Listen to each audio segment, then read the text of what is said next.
Welcome to the world of Dreamside Traveler. Here, beneath the soothing sound of gentle rain, we journey through time and space, uncovering the mysteries of the past and diving into the most captivating pages of human history.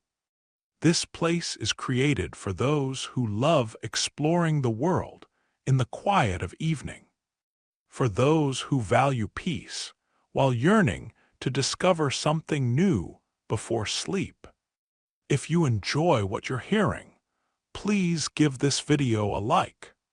It helps other people find our stories. Help us reach our first 1,000 subscribers in our club of nighttime history lovers. And the Dreamside Traveler channel will become your faithful guide to sleep. We're constantly adding new stories for your peaceful evenings. And if you have ideas about which historical topics interest you, or simply want to share your thoughts, leave comments below the video. I'm genuinely curious to know what inspires you. Now close your eyes. Feel this gentle rain outside your window. Allow yourself to relax. Our journey begins right now. The Egyptian people had a profound connection with death. For them, death wasn't an end, but a journey, one that could only be successfully completed with the right preparations. They believed in a life after death, an existence in the field of reeds, where they would live forever, free from pain and suffering in a world much like their own, only better.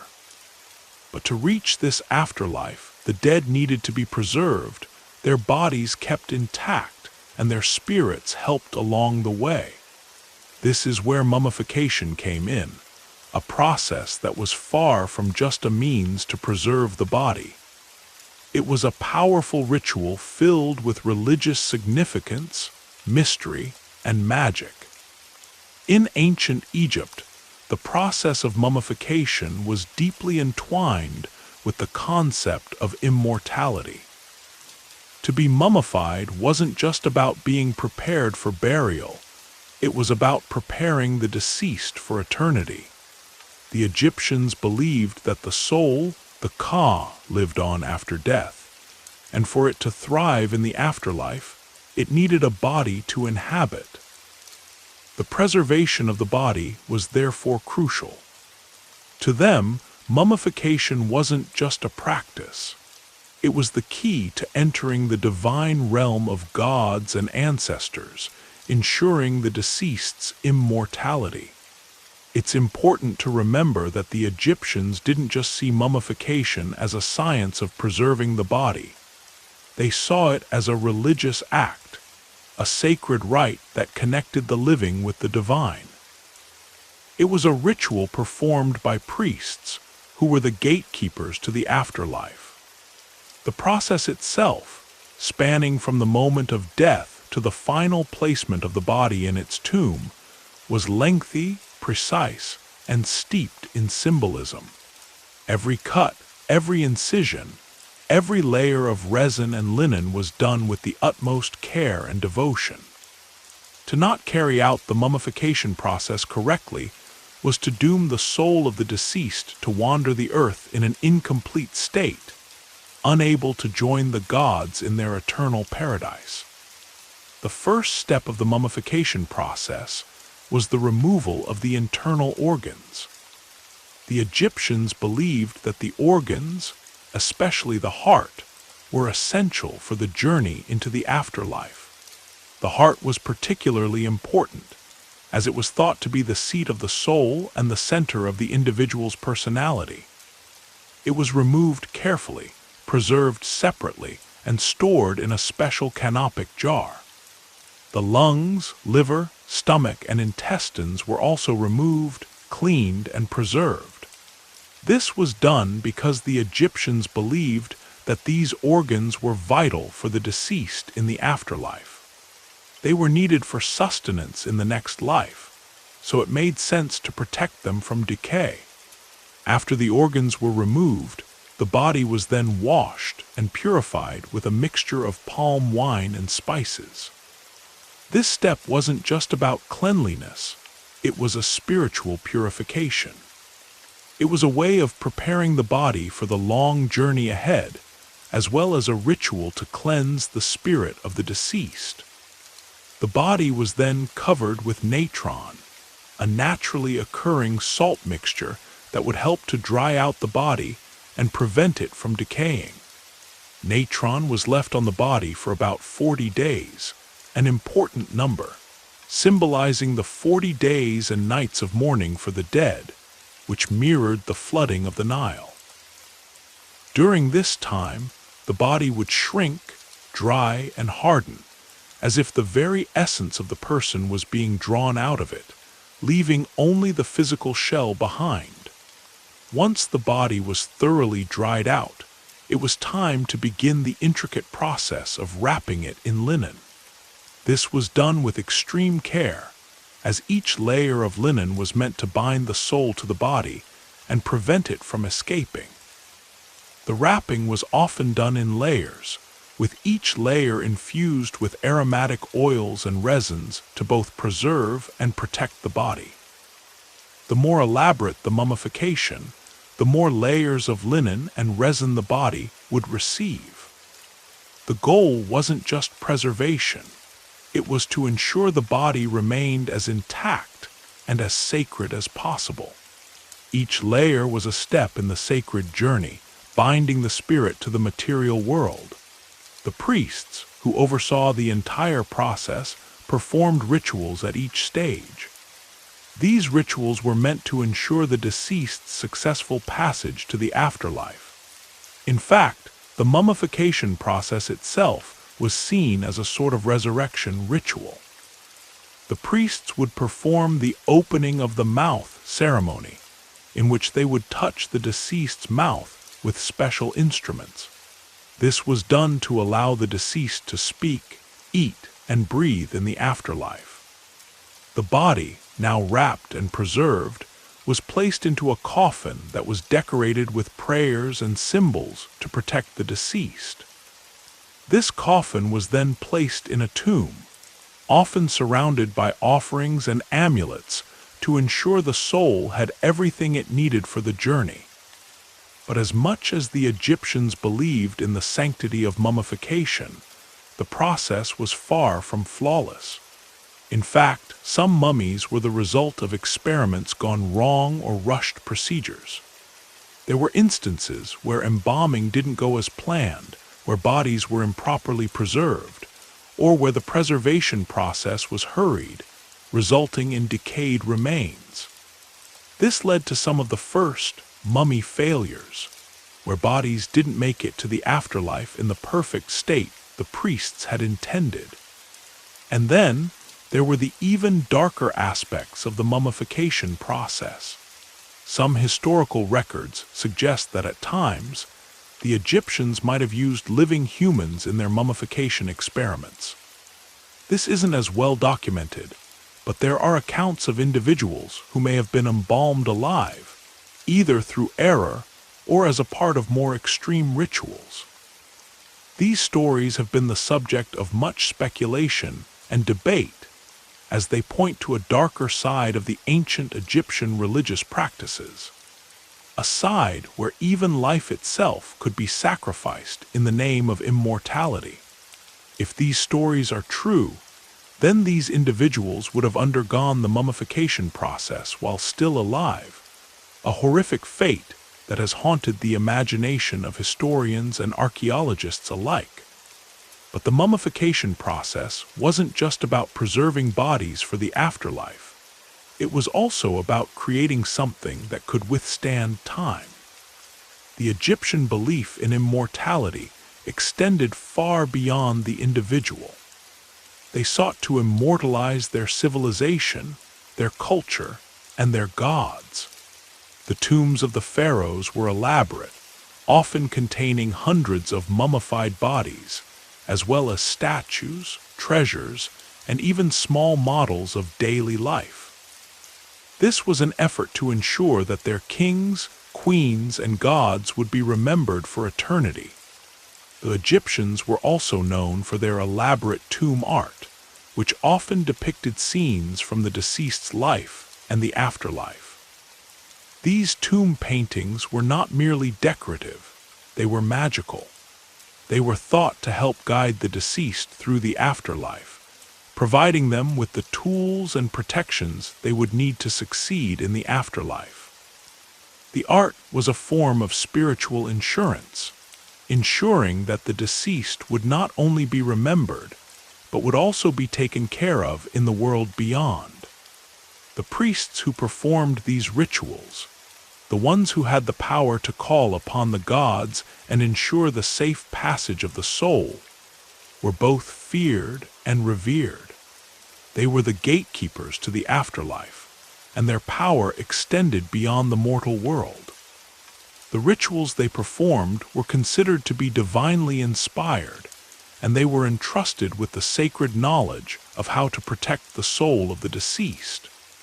They were the ones who had the ability to raise the dead, metaphorically speaking, by ensuring their bodies were properly preserved. Yet, as much as the priests held sway over the fate of the dead, they too were not without their own dark secrets. There were rumors, some well-founded, others not, that certain priests may have engaged in immoral acts, such as necrophilia, under the guise of performing sacred rites. These rumors have persisted for centuries, as the mysterious and powerful nature of the priesthood bred both awe and suspicion. While there is little concrete evidence to support such claims, the idea of priests engaging in forbidden acts adds an element of scandal and intrigue to the already fascinating and unsettling world of ancient Egypt's religious practices. The process of mummification, with its intricate steps, its magical significance, and its dark undertones, offers a glimpse into a society that was as obsessed with death as it was with life. It was a culture that believed in the power of preservation, not just of the body, but of the soul, the culture, and the divine order of the universe. The Egyptians saw mummification as the key to immortality, a gateway to an eternal life in the presence of the gods. But as we look closer at their practices, we begin to see that immortality came at a cost, one that involved not just the bodies of the deceased, but sometimes even the souls of the living.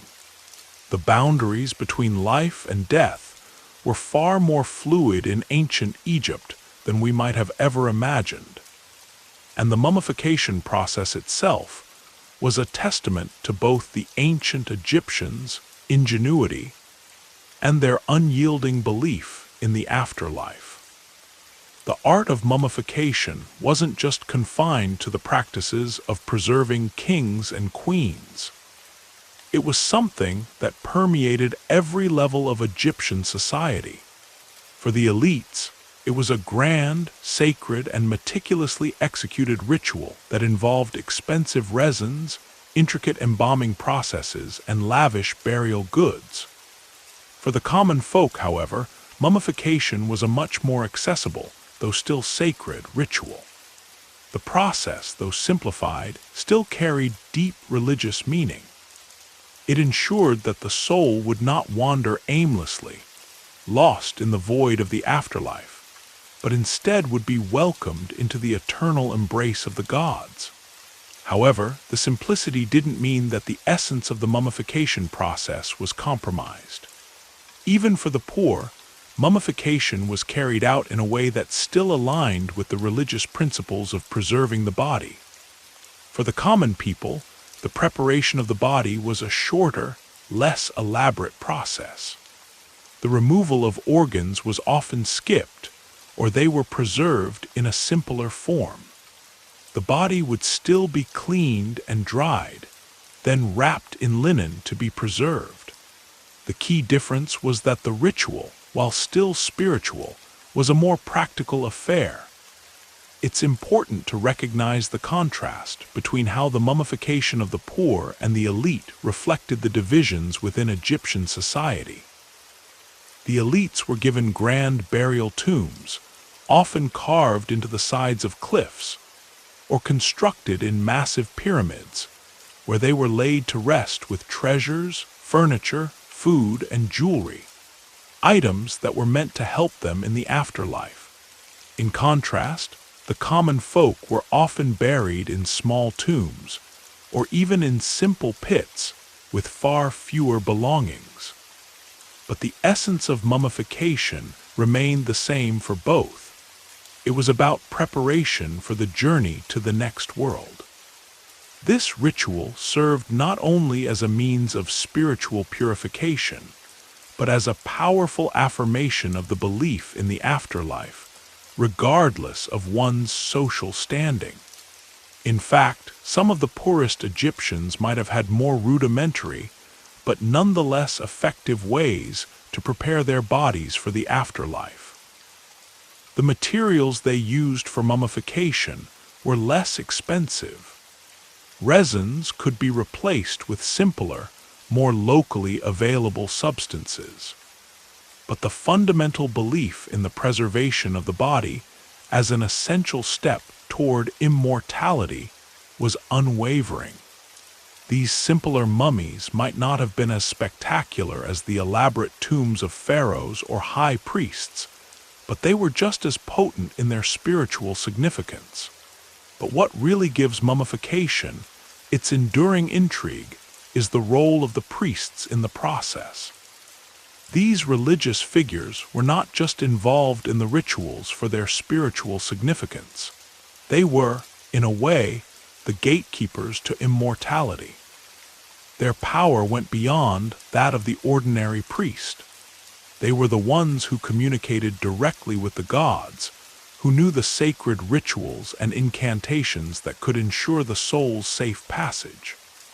The priesthood was an institution that carried immense weight, both in spiritual and political terms.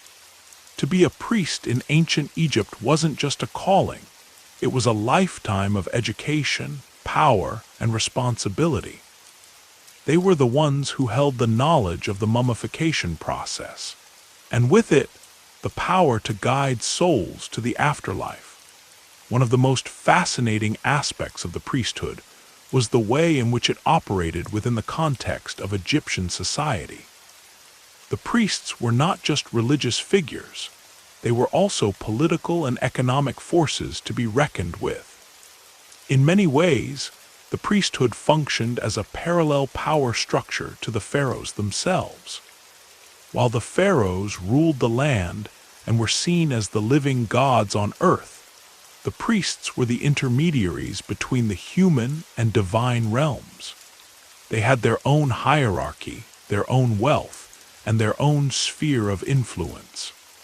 And they wielded these resources with as much skill as the pharaohs wielded their power. Yet, for all their influence and reverence, the priests were not immune to scandal and corruption. Over the centuries, many stories and rumors circulated about the darker sides of the priesthood. Some have claimed that certain priests might have engaged in acts of necrophilia, having sexual relations with the mummified bodies of the deceased, as a way to draw power from their connection to the gods. These tales have persisted for millennia, despite the lack of hard evidence. The idea that the priests could not only control the passage of souls, but also manipulate the very essence of death itself, adds a layer of darkness to an already mysterious process. While we can never be sure about the truth of these claims, they nonetheless reflect the power and complexity that the priesthood held in ancient Egyptian society. Some historians argue that these stories could be exaggerated or misinterpreted, products of later Egyptian literature or even outsider accounts. But it's undeniable that the ancient Egyptians had a deeply complex relationship with death and with the rituals that surrounded it. The fear and reverence that accompanied death were palpable, and this fear was reflected in the elaborate measures they took to ensure the safe passage of the soul. The act of mummification, when performed correctly, was believed to be one of the most powerful ways to protect the soul and prepare it for the next world.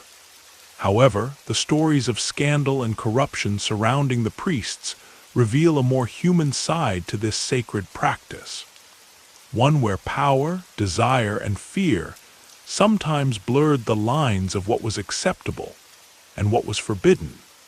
Mummification was not just an art, it was also a highly skilled science.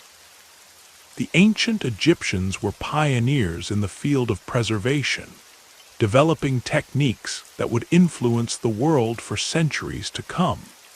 Through their work, they discovered methods to slow down decay, preserve tissue, and protect against the ravages of time. They understood the importance of keeping the body intact, but they also understood the importance of symbolism. The rituals performed during mummification were just as important as the physical act of preservation. In this way, mummification was both an art and a science, a blend of practical knowledge and spiritual belief. In many ways, the Egyptians were ahead of their time in their understanding of the human body and the preservation of it.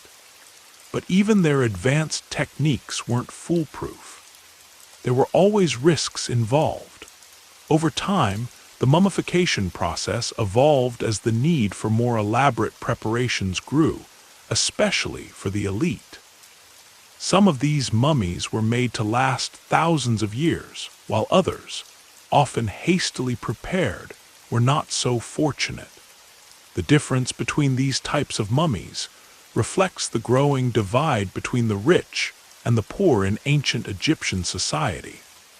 The mummified remains of royalty and the elite often held the secrets of the greatest advancements in embalming.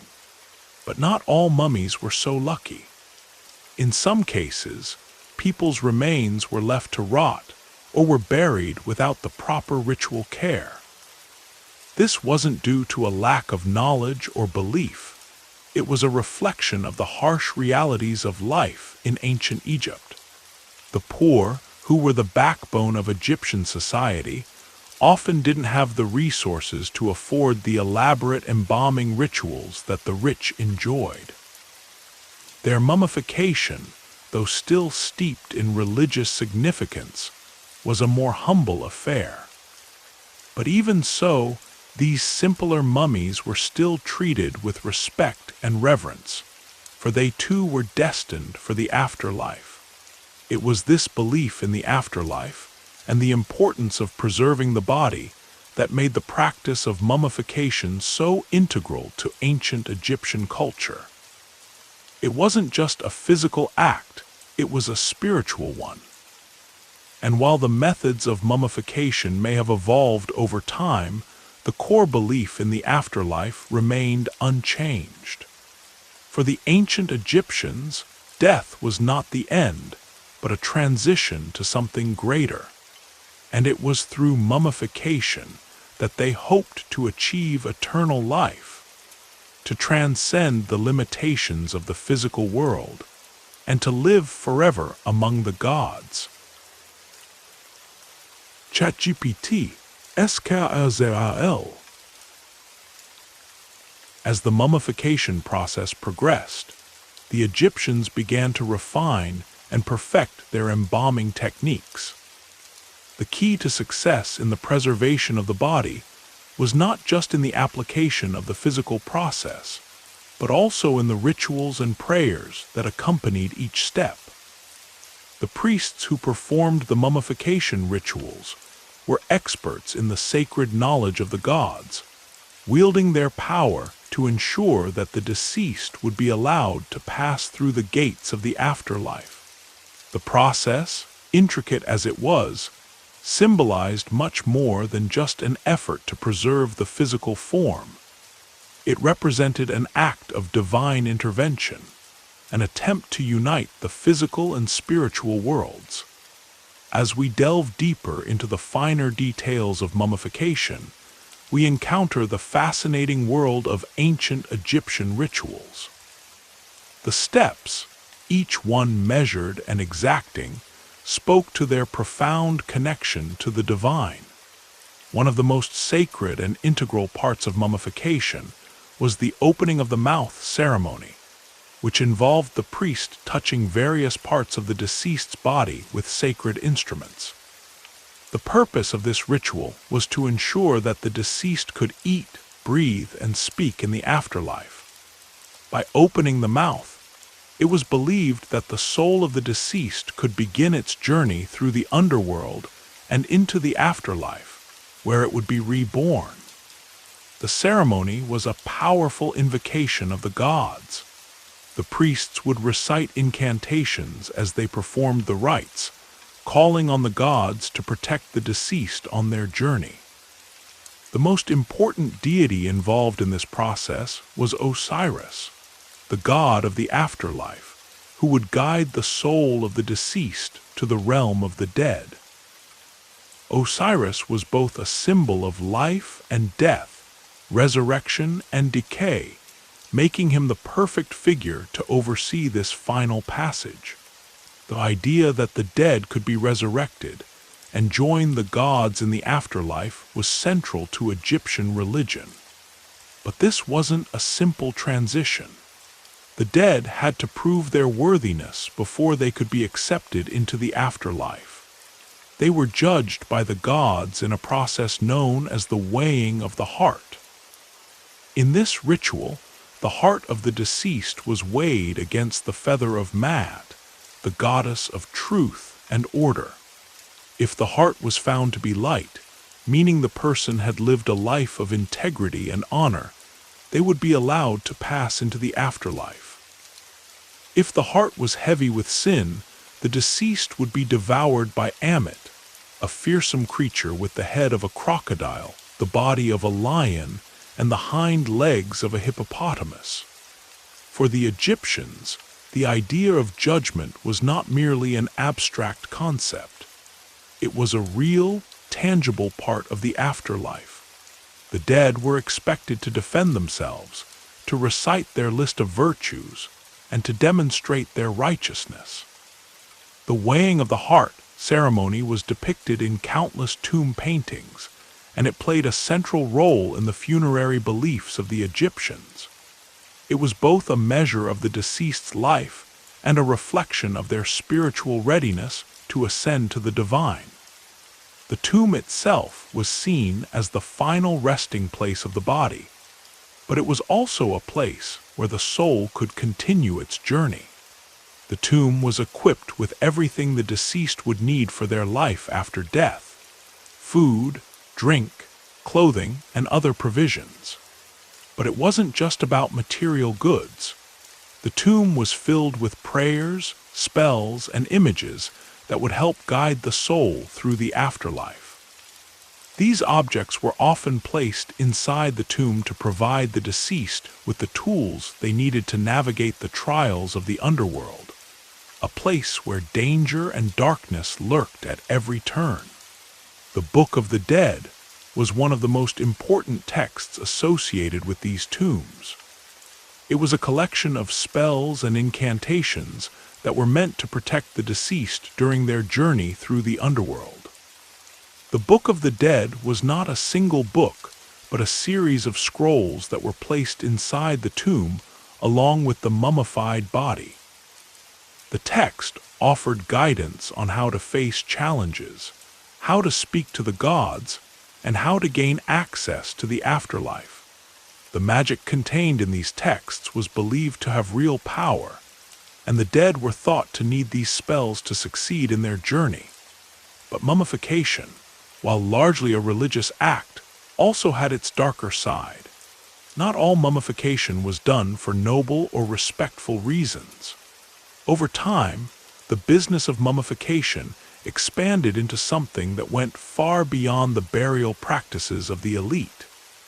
In ancient Egypt, mummies were often sold as religious relics, with people going to great lengths to obtain them. Mummy sales became a business, with the dead being treated as commodities, their bodies often sold to the highest bidder. Some of these mummies were even used in rituals that had little to do with honoring the dead. The trade in mummies grew so rampant that by the time of the Middle Ages, mummies were being imported to Europe as part of an early form of medicinal trade.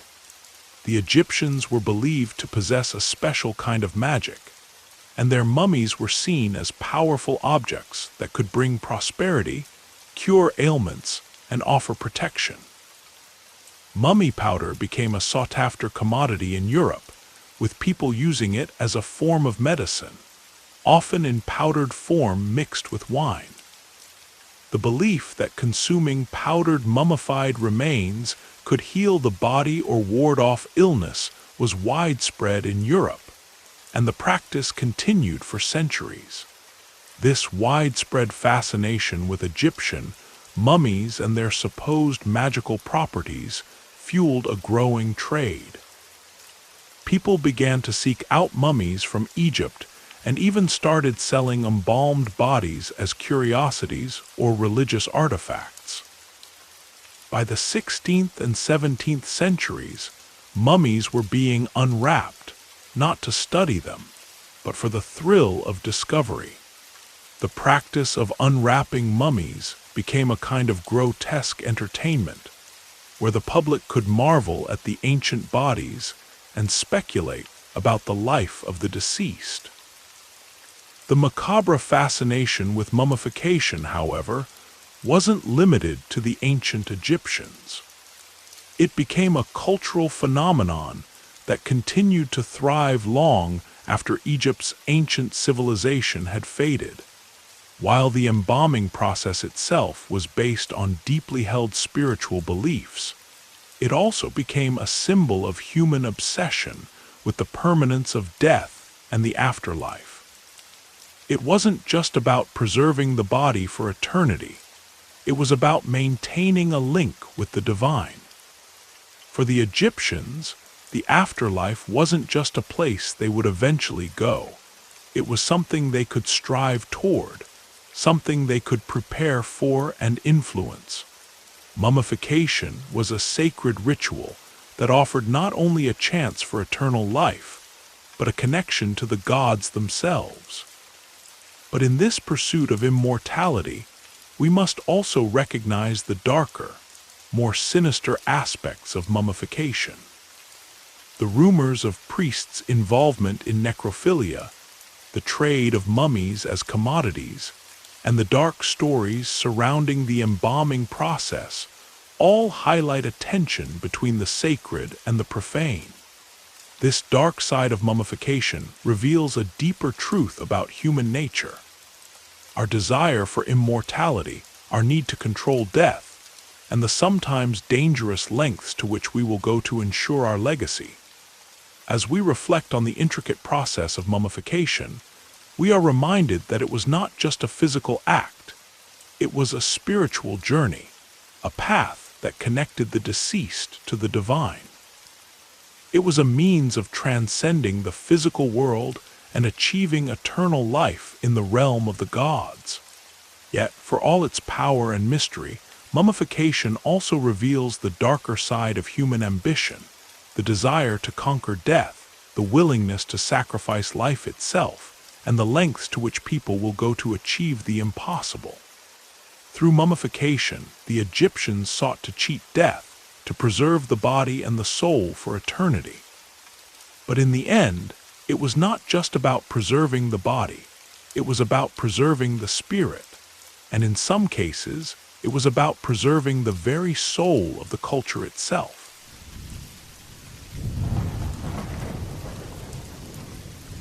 In the shadowy and often brutal world of ancient Egypt, where death was as much a part of life as the sun's daily rise, there existed a terrifying and dark aspect of mummification.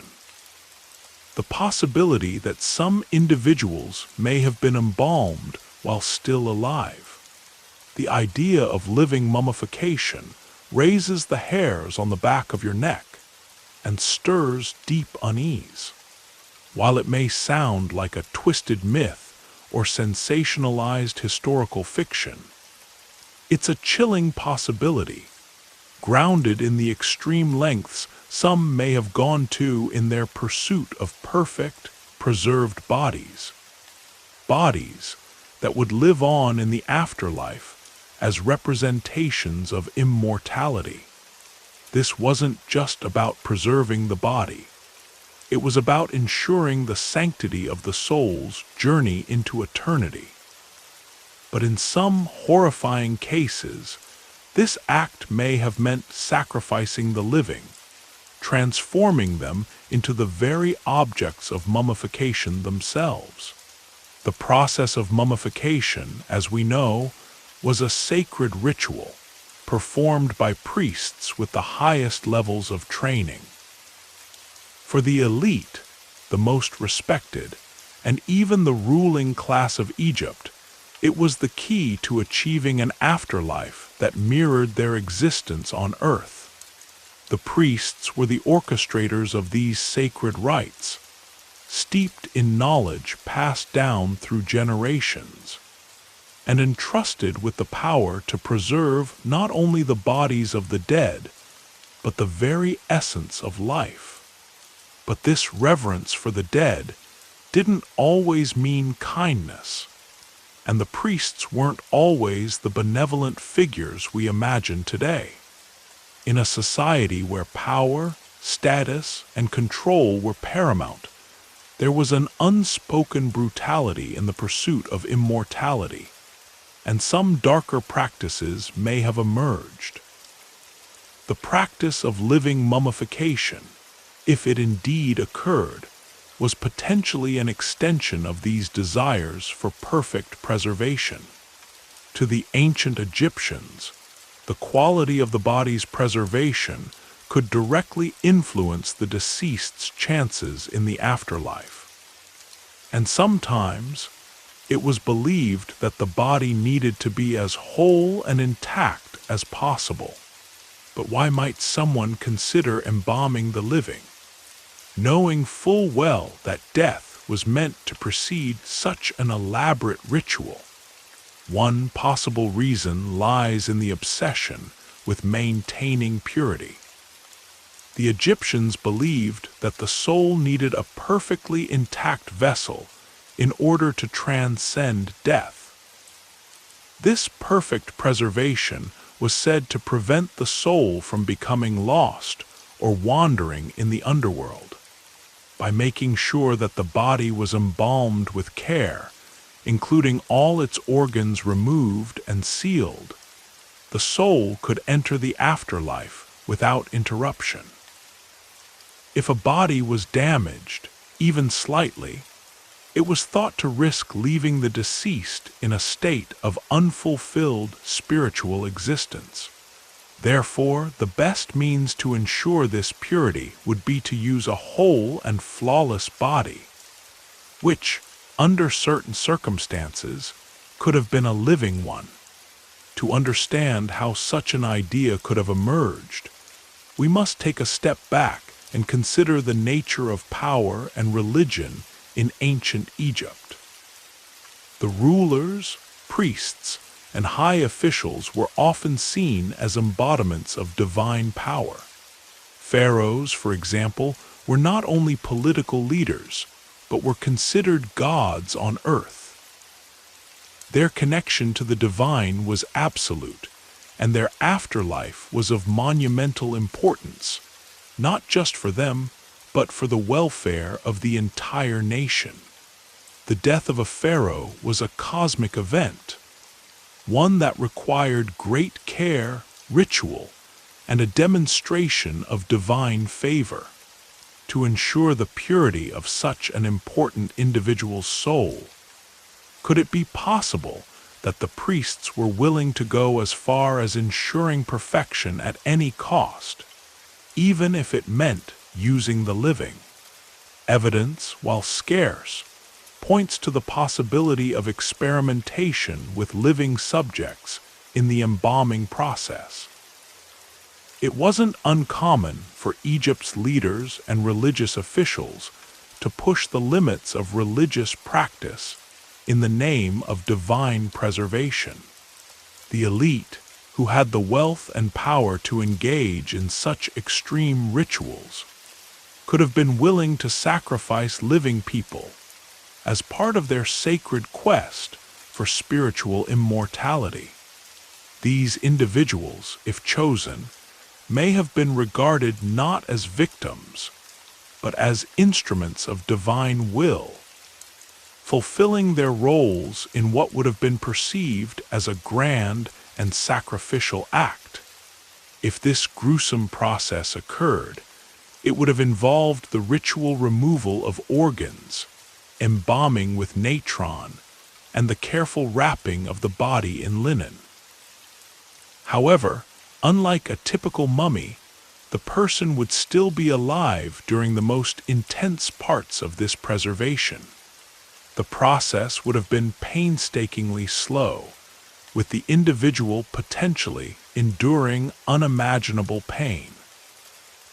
The removal of vital organs, including the heart, would have been the most excruciating of the procedures.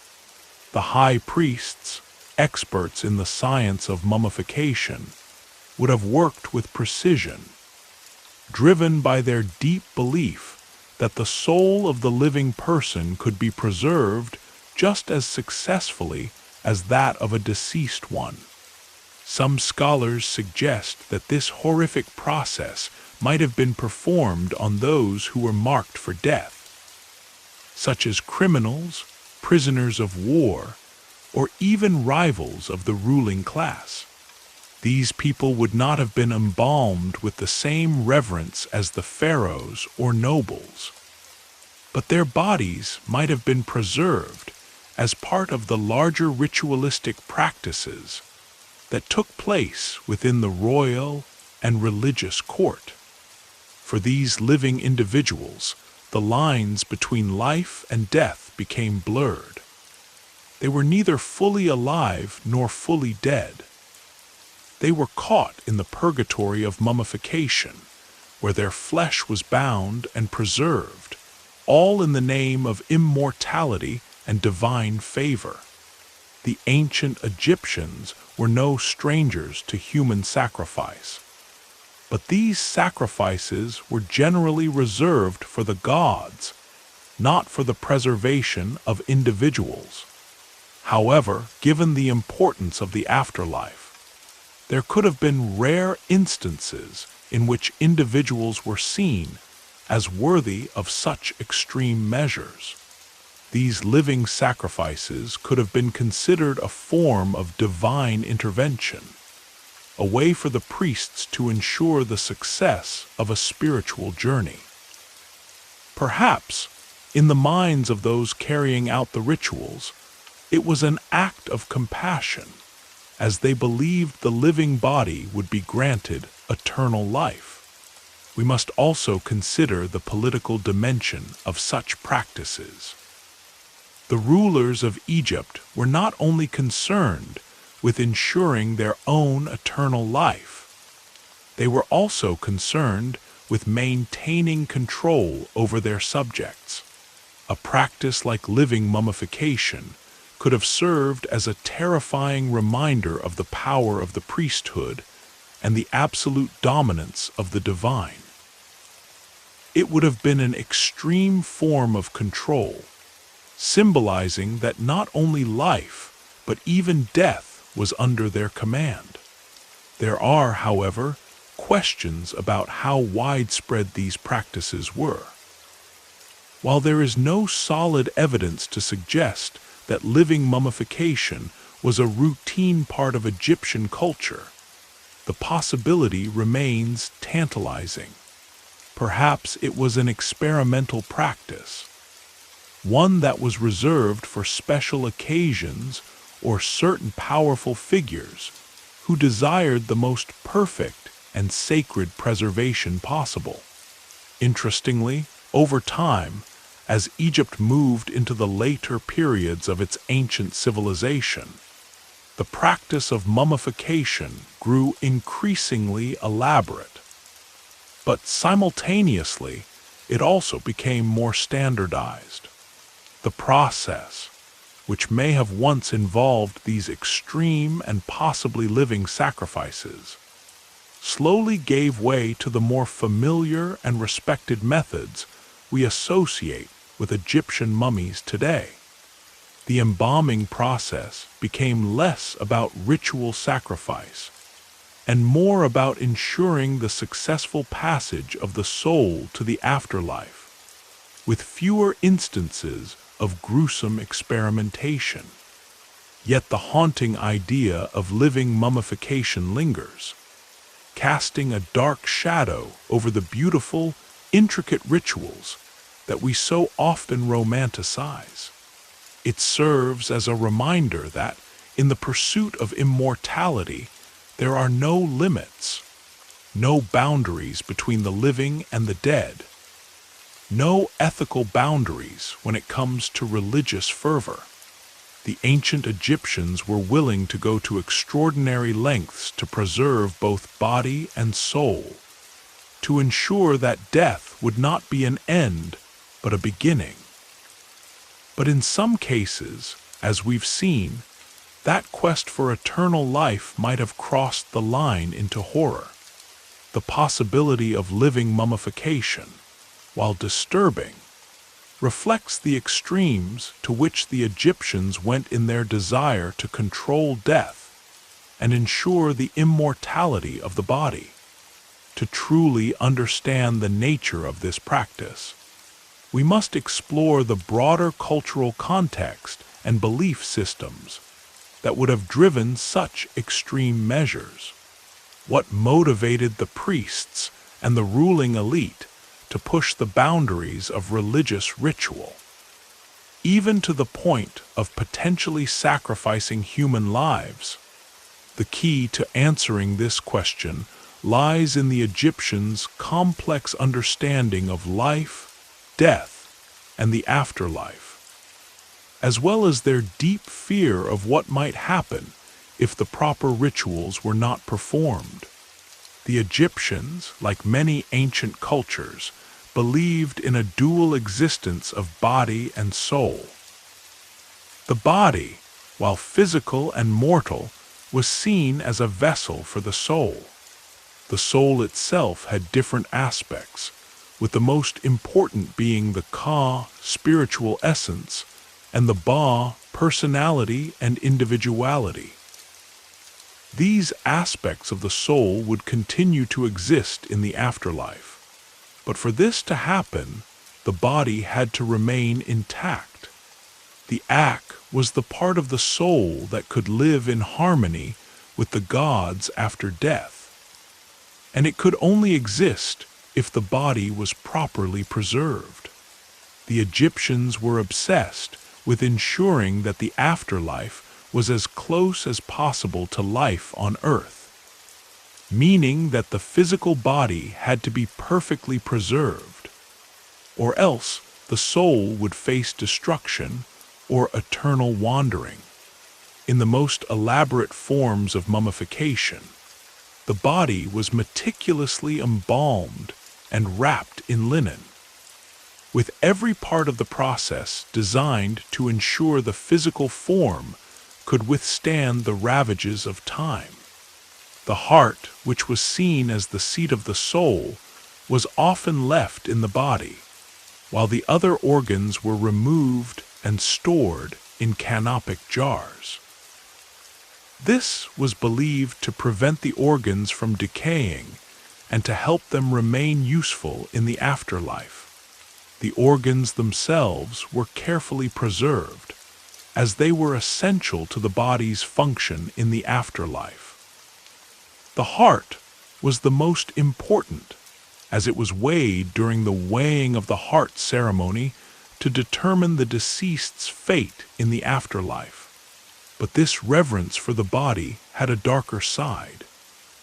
The idea that the body needed to remain flawless, perfect, and undisturbed at all costs.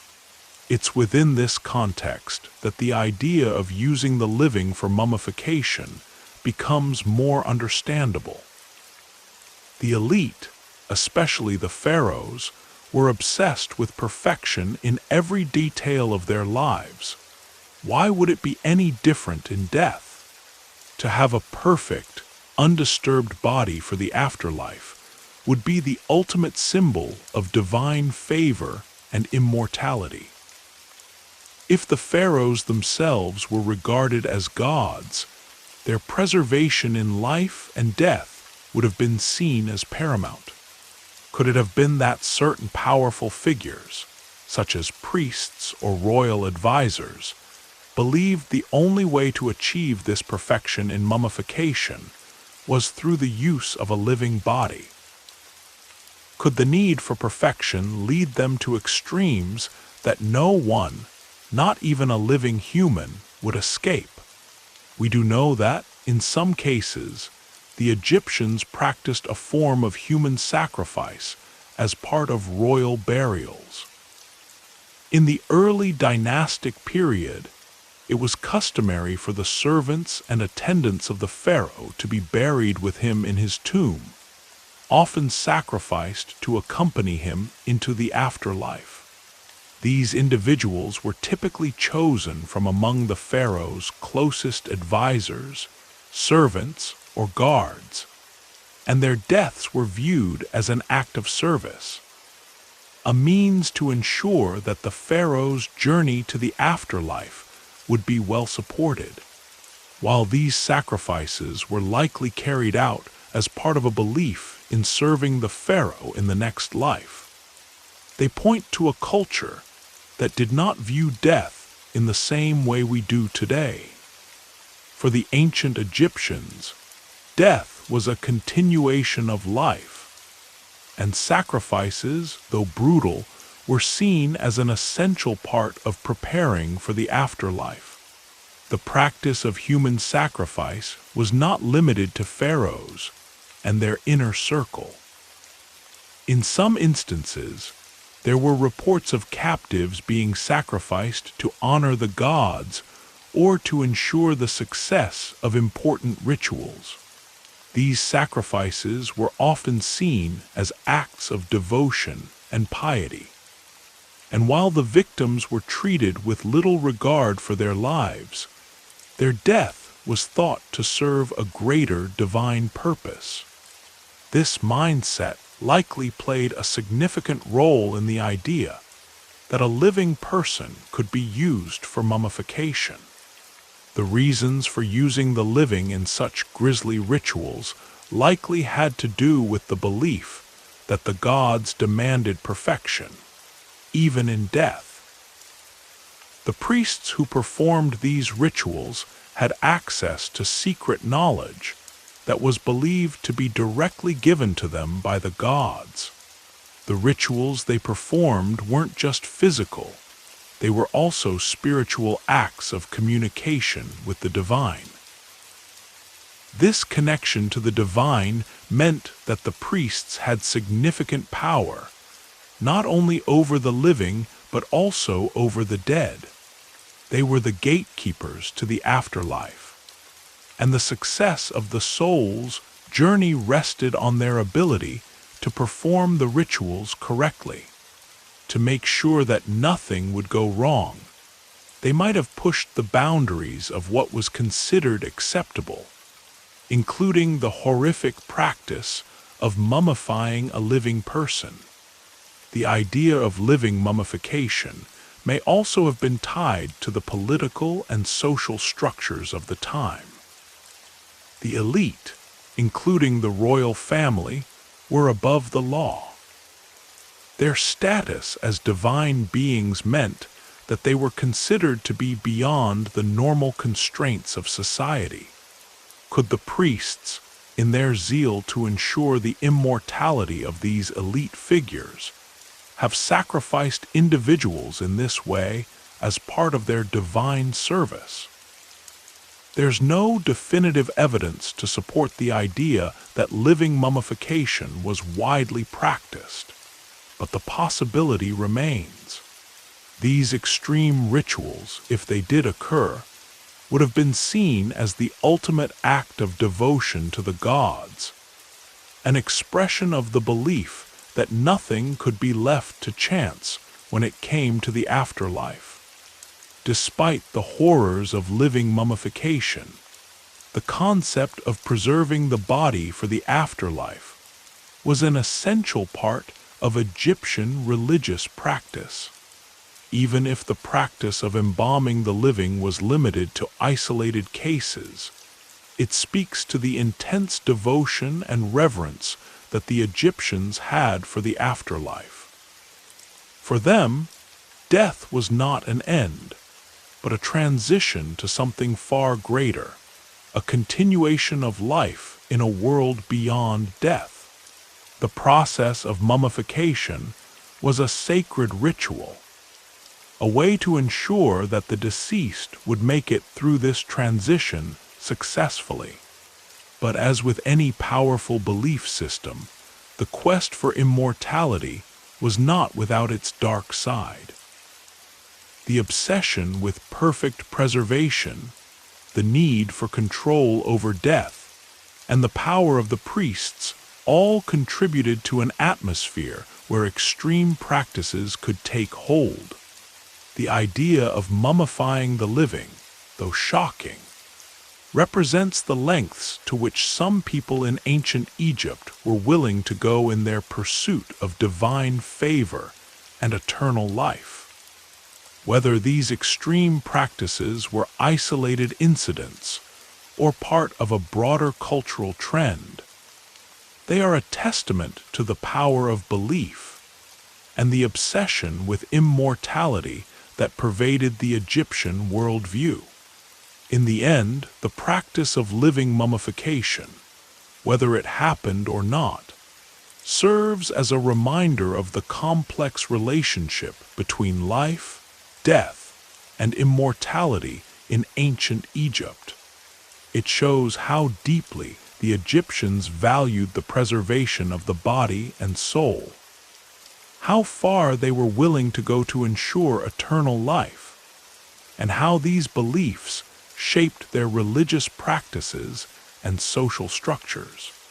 But it also serves as a warning, an illustration of how a culture's reverence for the afterlife can lead to extreme actions, and how, in the pursuit of immortality, the line between life and death can become dangerously blurred.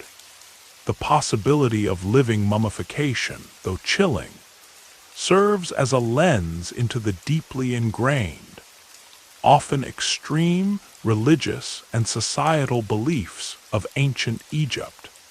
While the practice itself remains speculative, the psychological, spiritual, and political underpinnings that might have led to such actions are worth exploring. After all, the ancient Egyptians were not merely concerned with life and death in a biological sense. Their beliefs about the afterlife were so powerful, so all-encompassing, that they blurred the lines between the living and the dead, seeing death as a mere transition, a passage to another, far more permanent existence. But what would have driven the priests, the powerful religious elite, or even the rulers to adopt such a horrific method as mummifying a living person? The answer might lie in the concept of divine perfection that permeated Egyptian life.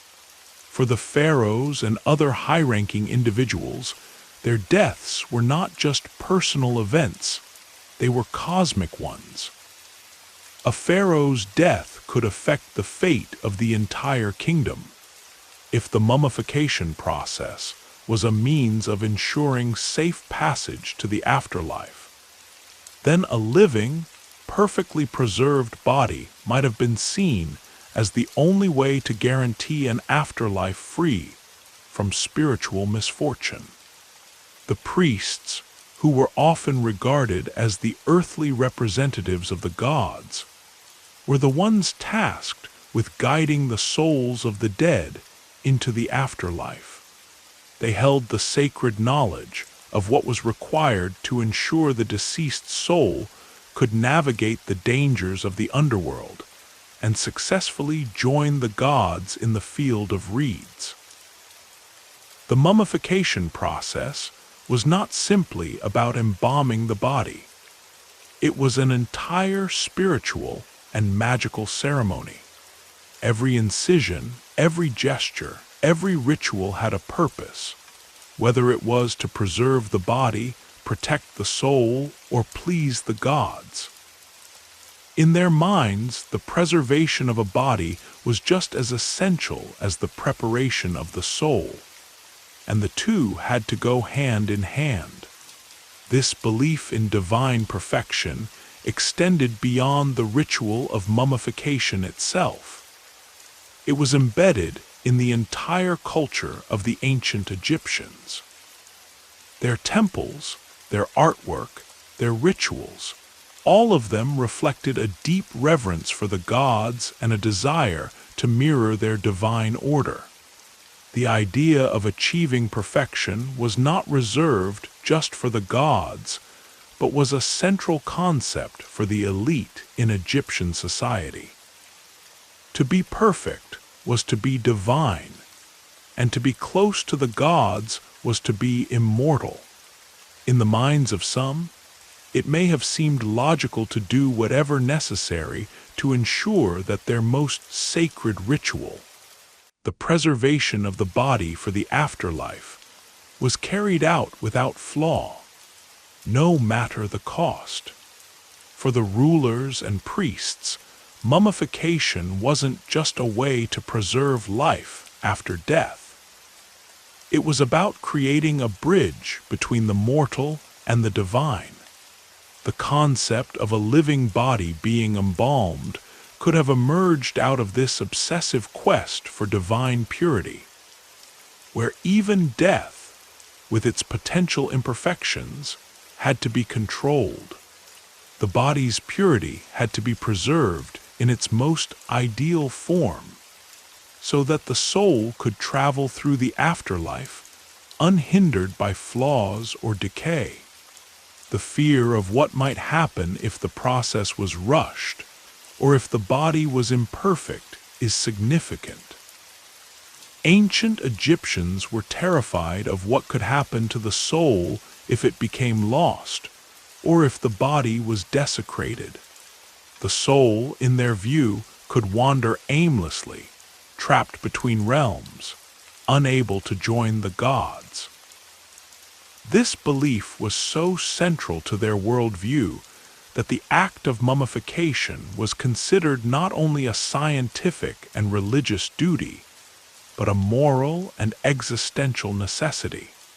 In some cases, the desperation for perfection might have led to the terrible practice of using the living for embalming, seeking a pure vessel for the soul's journey. As time went on, the practice of mummification became more standardized, and the more elaborate embalming rituals began to fade away. The practice was no longer about perfection at all costs, but about ritual precision. There were still, however, cases where mummification was taken to extreme lengths for royal or high-ranking individuals. For instance, there are records of mummification techniques that were so complex that they involved an array of tools and techniques that required immense knowledge of the body and its preservation. One particularly fascinating aspect of mummification in the later periods of Egyptian history is the evolution of burial practices.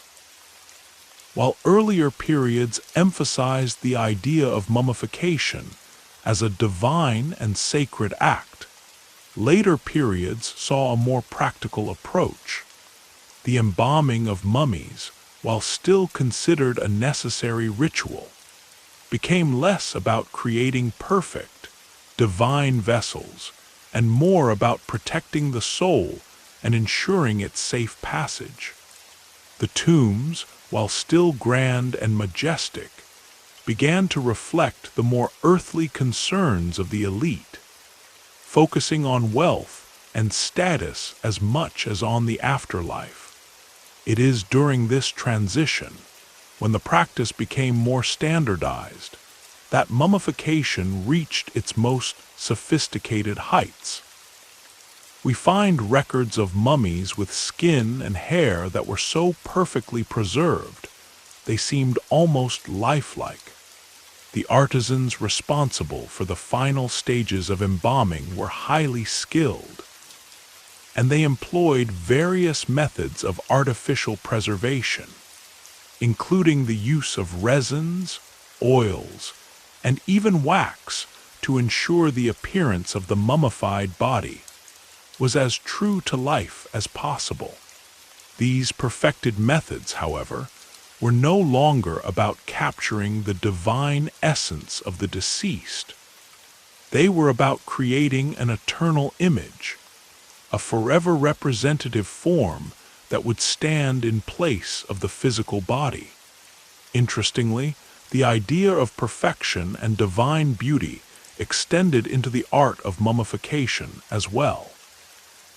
Tomb paintings and sculptures often depicted the deceased in an idealized form, emphasizing their youth, vitality, and grace. This image was not just symbolic, it was a powerful statement of how the deceased was to be remembered. The physical mummification process was, in some sense, mirrored by the creation of these perfect representations in the art.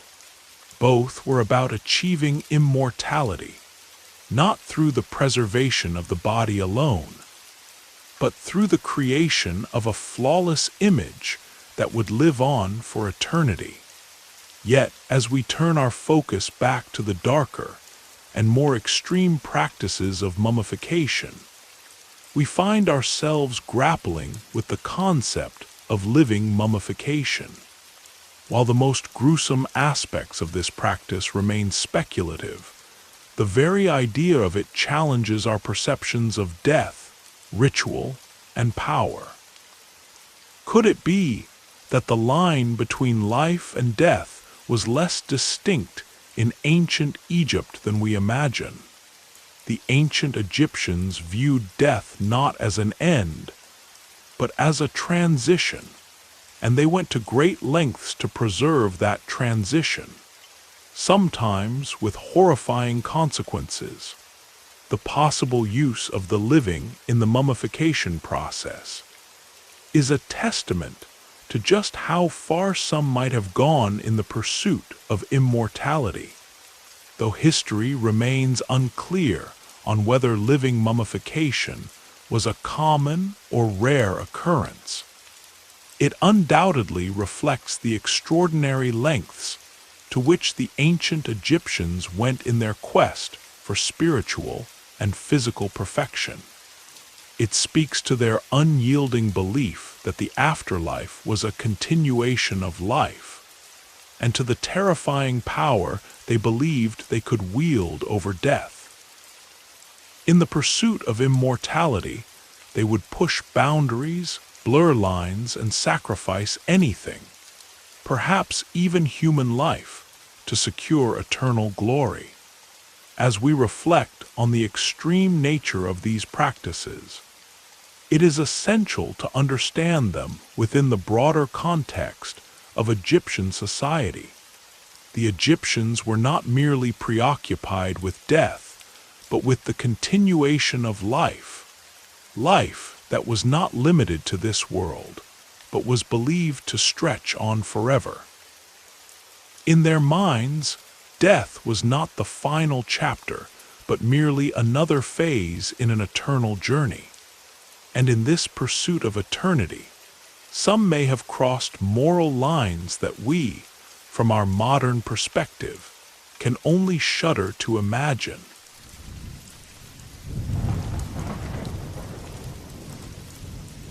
The trade in mummies and their various parts has a long, bizarre history that stretches far beyond the burial practices of ancient Egypt. As much as mummification was a deeply religious and spiritual act for the Egyptians, it became something entirely different when it left Egypt's borders. Over centuries, mummies became commodities, marketable goods sold across the ancient and medieval world. From being revered as sacred relics, mummies were transformed into objects of curiosity, power, and, most disturbingly, medicine. This trade not only expanded Egypt's economic influence, but also sparked a fascination with the mysteries of the afterlife, all the while encouraging a thriving market that would continue for centuries. For the Egyptians, mummification was an essential part of their religion, a process that allowed them to honor the dead and ensure their souls safe passage to the afterlife.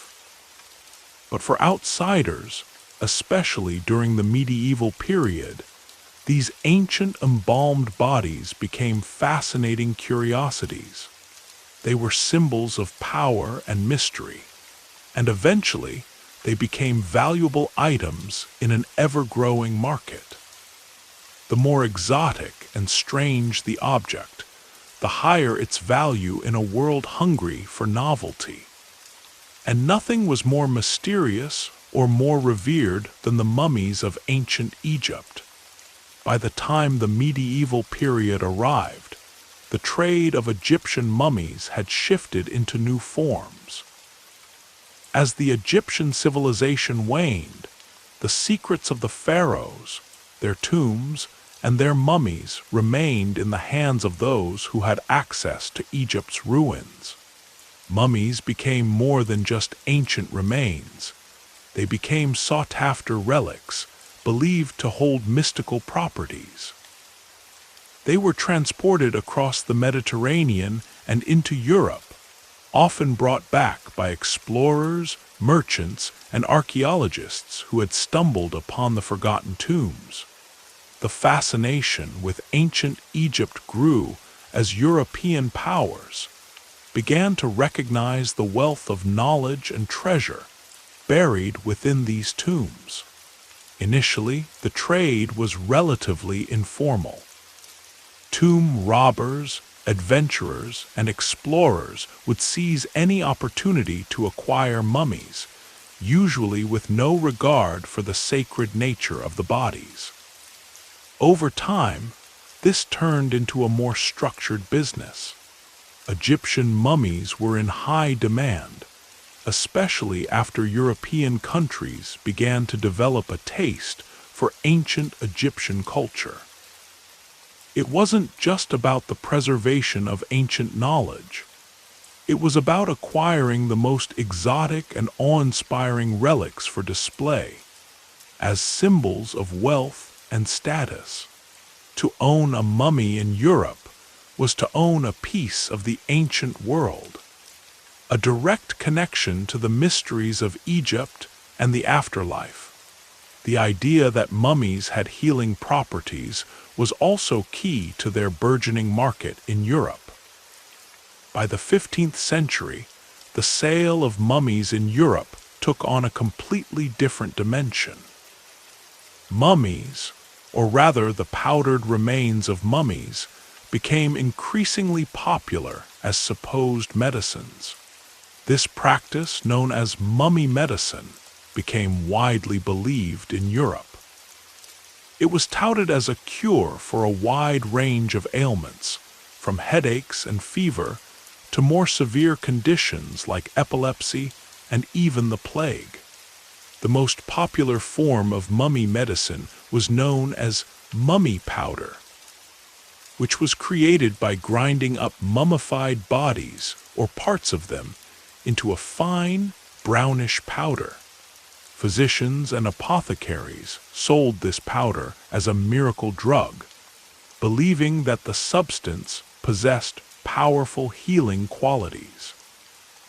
The ancient Egyptian association with immortality and divine favor was believed to transfer to the mummies themselves. In some places, even the tombs of the pharaohs were ransacked for the sake of creating medicine. These medicinal mummies were sold at exorbitant prices, and their use became so widespread that even European monarchs were known to use mummy powder for various ailments. The practice was based on the false belief that ancient Egyptian mummies had been embalmed with special, magical substances that could cure the sick.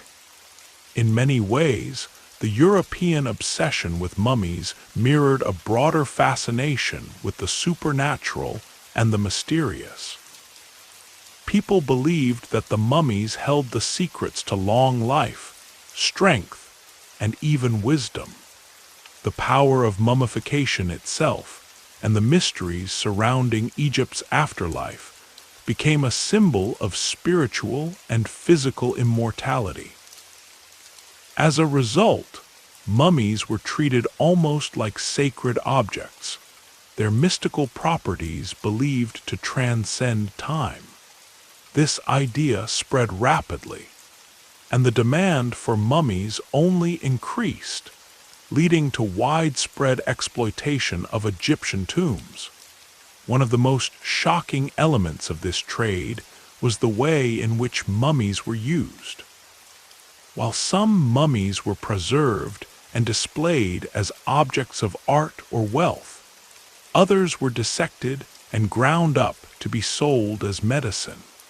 This mummy powder, as it was called, was sometimes mixed with other substances such as wine or oils and consumed as a form of treatment. In some cases, the powdered remains of mummies were believed to be a cure for the Black Death, a disease that ravaged Europe in the 14th century. While it's difficult to say how widespread this belief truly was, the idea that mummies could provide a cure for such a devastating illness added to their perceived value. But the trade in mummies didn't stop with medicine. Mummies were also sold for their symbolic value. In the courtly circles of Europe, owning a mummy was a display of wealth and power. The more exotic and rare the object, the more prestigious it was. A mummy, with its air of mystery and ancient wisdom, was an ultimate status symbol. Some wealthy Europeans would display their mummies as part of their private collections, showcasing them as living connections to a faraway land and culture. This fascination with Egyptian culture grew exponentially after the 1798 French invasion of Egypt, which brought with it a flood of archaeological findings and an even greater interest in the country's ancient past. By the time the 17th and 18th centuries rolled around, mummies were frequently used in various rituals, not just as medical cures or status symbols, but as part of a broader fascination with the occult and the supernatural. It was believed by some that the powder from mummies could have magical properties, potentially offering immortality or granting special powers. Alchemists and occultists were particularly drawn to these beliefs, viewing mummies as mystical treasures. They saw the preserved bodies as vessels for secret knowledge, capable of unlocking the mysteries of the universe. Thus, mummies were consumed, displayed, and even ground into powder, all in the hopes of unlocking some hidden power that had been preserved for millennia. As the trade in mummies continued to flourish, it eventually became regulated, albeit in increasingly unethical ways. The rise of Egyptology as a scientific discipline in the 19th century, led to more ethical archaeological practices and a greater respect for the preservation of ancient Egyptian remains. However, the practice of exploiting mummies for commercial purposes had already taken root, and their use as merchandise persisted for some time, albeit in less overt forms. Mummies continued to be part of European collections, and some still found their way into private hands, though increasingly they were acquired through more respectful archaeological means. This dark chapter in the history of mummification reveals how deeply the Egyptian fascination with the afterlife and immortality permeated other cultures. It illustrates how a once sacred practice, tied to religious and spiritual beliefs, became commodified for profit, fame, and even superstition. The trade in mummies didn't just reflect a cultural obsession with death. It was a reflection of the human desire to conquer mortality, to possess a piece of the divine, and to control the very forces of life and death. The fact that a once sacred and revered object could be sold and ground into powder for supposed medicinal use is a tragic testament to how far this obsession could go. But as much as the trade in mummies was driven by profit, it was also fueled by an insatiable desire for the unknown. The Egyptians, with their magnificent pyramids, elaborate tombs, and mysterious rituals, were seen as the ultimate holders of ancient knowledge, wisdom, and magic. To own a mummy, to possess a piece of their sacred culture, was to possess a piece of immortality itself. And it was this belief, this quest for the divine, that turned the sacred mummies of Egypt into items of commerce, available for anyone willing to pay the price. As the centuries passed, the fascination with Egyptian mummies and the trade surrounding them didn't fade, it only intensified. The mystique of ancient Egypt, amplified by the elaborate tombs, monumental pyramids, and treasures buried with pharaohs, captivated the European imagination. From the 15th century onwards, Egypt became a symbol of both the divine and the unknown. A land of powerful gods, immortal pharaohs, and esoteric knowledge. The belief that owning a piece of Egypt could confer mystical power or divine favor was widespread. And this belief laid the foundation for an ever-growing trade that spanned not just mummies, but everything associated with them. Their artifacts, their remains, and even the air around their tombs. The rise of mummification trade wasn't only driven by superstition or status. In the scientific world, the discovery of mummies and other Egyptian antiquities sparked curiosity. The tombs and remains of ancient Egypt were not only objects of cultural and religious significance, but also became subjects of academic and archaeological study. Egyptology, as a field of study, began to emerge, especially after Napoleon Bonaparte's campaign in Egypt at the turn of the 19th century. The French invasion of Egypt in 1798 led to the discovery of countless ancient artifacts, mummies among them. The campaign brought with it a wealth of information about ancient Egypt that would ignite an academic pursuit of its mysteries, leading to more methodical and respectful archaeological excavations. However, before these more structured approaches to the preservation of Egypt's heritage were established, the trade in mummies continued to thrive. The period leading up to the early 19th century saw a booming black market for mummies, a phenomenon we could almost liken to an ancient version of treasure hunting. Tomb robbers, explorers, and collectors would often break into Egyptian tombs, retrieving not just treasure, but mummified remains as well. These mummies were brought back to Europe and sold, sometimes in complete form, but often in parts. Because after all, a single mummy could be divided into numerous fragments. The legs, arms, and even heads of mummies were sold separately. And it wasn't uncommon for mummies to be hacked into pieces to make them more marketable.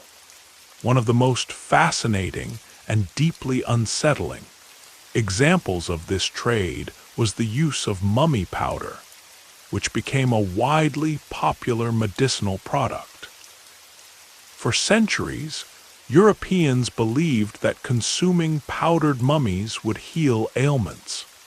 It was sold in the form of mummy paste or mummy medicine, and people believed it could cure everything from simple headaches to more serious conditions like the plague. The process of turning mummies into powder was often brutal. The bodies were burned to extract the oils and then ground into powder, which was sold as a miracle cure. The idea that the ancient Egyptians' divine knowledge and preservation techniques could be transferred to the living through the consumption of their bodies gave mummies a powerful allure. Despite its questionable use, mummy powder was highly sought after, especially by apothecaries and doctors who served Europe's elite. There are records of kings, nobles, and even prominent figures of the Renaissance requesting or being prescribed mummy as part of their treatment.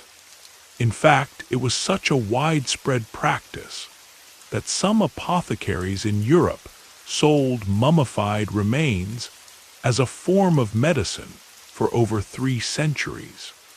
These mummies, often ground into powder and dissolved in liquids, became a common feature of apothecary shelves, next to other exotic products and remedies. One of the most disturbing parts of this business was the role of mummy powder in funerary rituals. At the time, funerary practices often involved embalming bodies and burying them with items intended to help the deceased in their afterlife journey. Mummy powder, however, was used in reverse. It was a substance derived from the dead, and in many ways it was a stark inversion of the sacred rituals associated with mummification. To grind the mummified body into powder for consumption was not just a violation of the deceased, but a commercial exploitation of Egypt's spiritual and cultural practices. As the market for mummies grew, it expanded beyond medicinal use into the realm of art and entertainment. As Egyptology gained popularity, European fascination with ancient Egypt reached new heights. Wealthy individuals began commissioning Egyptian-style decor for their homes, purchasing mummies to display as part of their collections. Some mummies were paraded through streets and royal courts to show off the owner's wealth and taste for the exotic. The practice of unwrapping mummies became a public spectacle in the 19th century, with entire crowds gathering to watch as archaeologists and collectors slowly unwrapped the ancient remains. These public events were often filmed and documented, further fueling the interest in ancient Egypt and its mystical allure. One of the most famous instances of this practice took place in London in the early 19th century, when a mummy known as the Gilded Mummy was unwrapped for the public. The mummy had been acquired by a wealthy collector who arranged for it to be slowly unwrapped in front of an eager audience. What was once a sacred ritual of preservation became a spectacle, with people flocking to see the ancient body and learn about the civilization it came from. The whole event was marketed as both a scientific discovery and a form of entertainment, showcasing how the line between academic curiosity and commercial exploitation could easily be blurred. But the public's thirst for Egyptian mummies didn't stop with unwrapping them. There were instances where mummies were transformed into decorative pieces or souvenirs. Parts of mummies, whether bones, fragments of wrappings, or pieces of preserved skin, were often sold to collectors as curiosities. These relics were prized for their exotic nature and were displayed in homes, museums, and private collections across Europe. The transformation of mummies from sacred remains to mere objects of curiosity and status speaks to the way in which society commodified not just the body, but the very idea of immortality itself. The unwrapping and selling of mummies eventually caught the attention of scholars who sought to preserve Egypt's cultural heritage and study its ancient remains with respect. By the early 20th century, Egyptology had become an established academic field, and the practice of ransacking tombs and selling mummies gradually decreased. The trade in mummies as objects of medicine, art, and entertainment slowly faded as Egypt's cultural heritage became better protected by international law and ethical guidelines.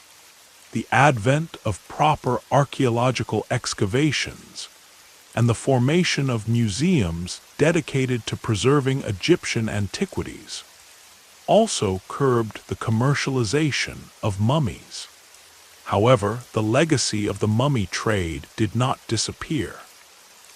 The fascination with mummies remained embedded in the cultural imagination. In literature, films, and popular culture, the image of the mummy would continue to be used as a symbol of ancient wisdom, magical power, and forbidden knowledge. Even today, mummies remain a part of our collective cultural consciousness, often evoking the mystery, grandeur, and even horror of ancient Egypt. In conclusion, the history of mummy trading is a testament to the complex relationship between death, immortality, and commerce. The Egyptian mummies, once sacred objects meant to ensure eternal life for the deceased, were transformed into symbols of power, mystery, and ultimately, profit. The fascination with the afterlife and the mysterious rituals of ancient Egypt not only fueled an underground market, but also shaped the perception of Egypt in the Western world. In many ways, the trade in mummies serves as a reflection of the human desire to conquer death, to understand the unknown, and to possess the secrets of the past. It is a dark chapter in history, but it is also a reflection of the enduring allure of immortality, an allure that transcended time, culture, and even the boundaries between life and death.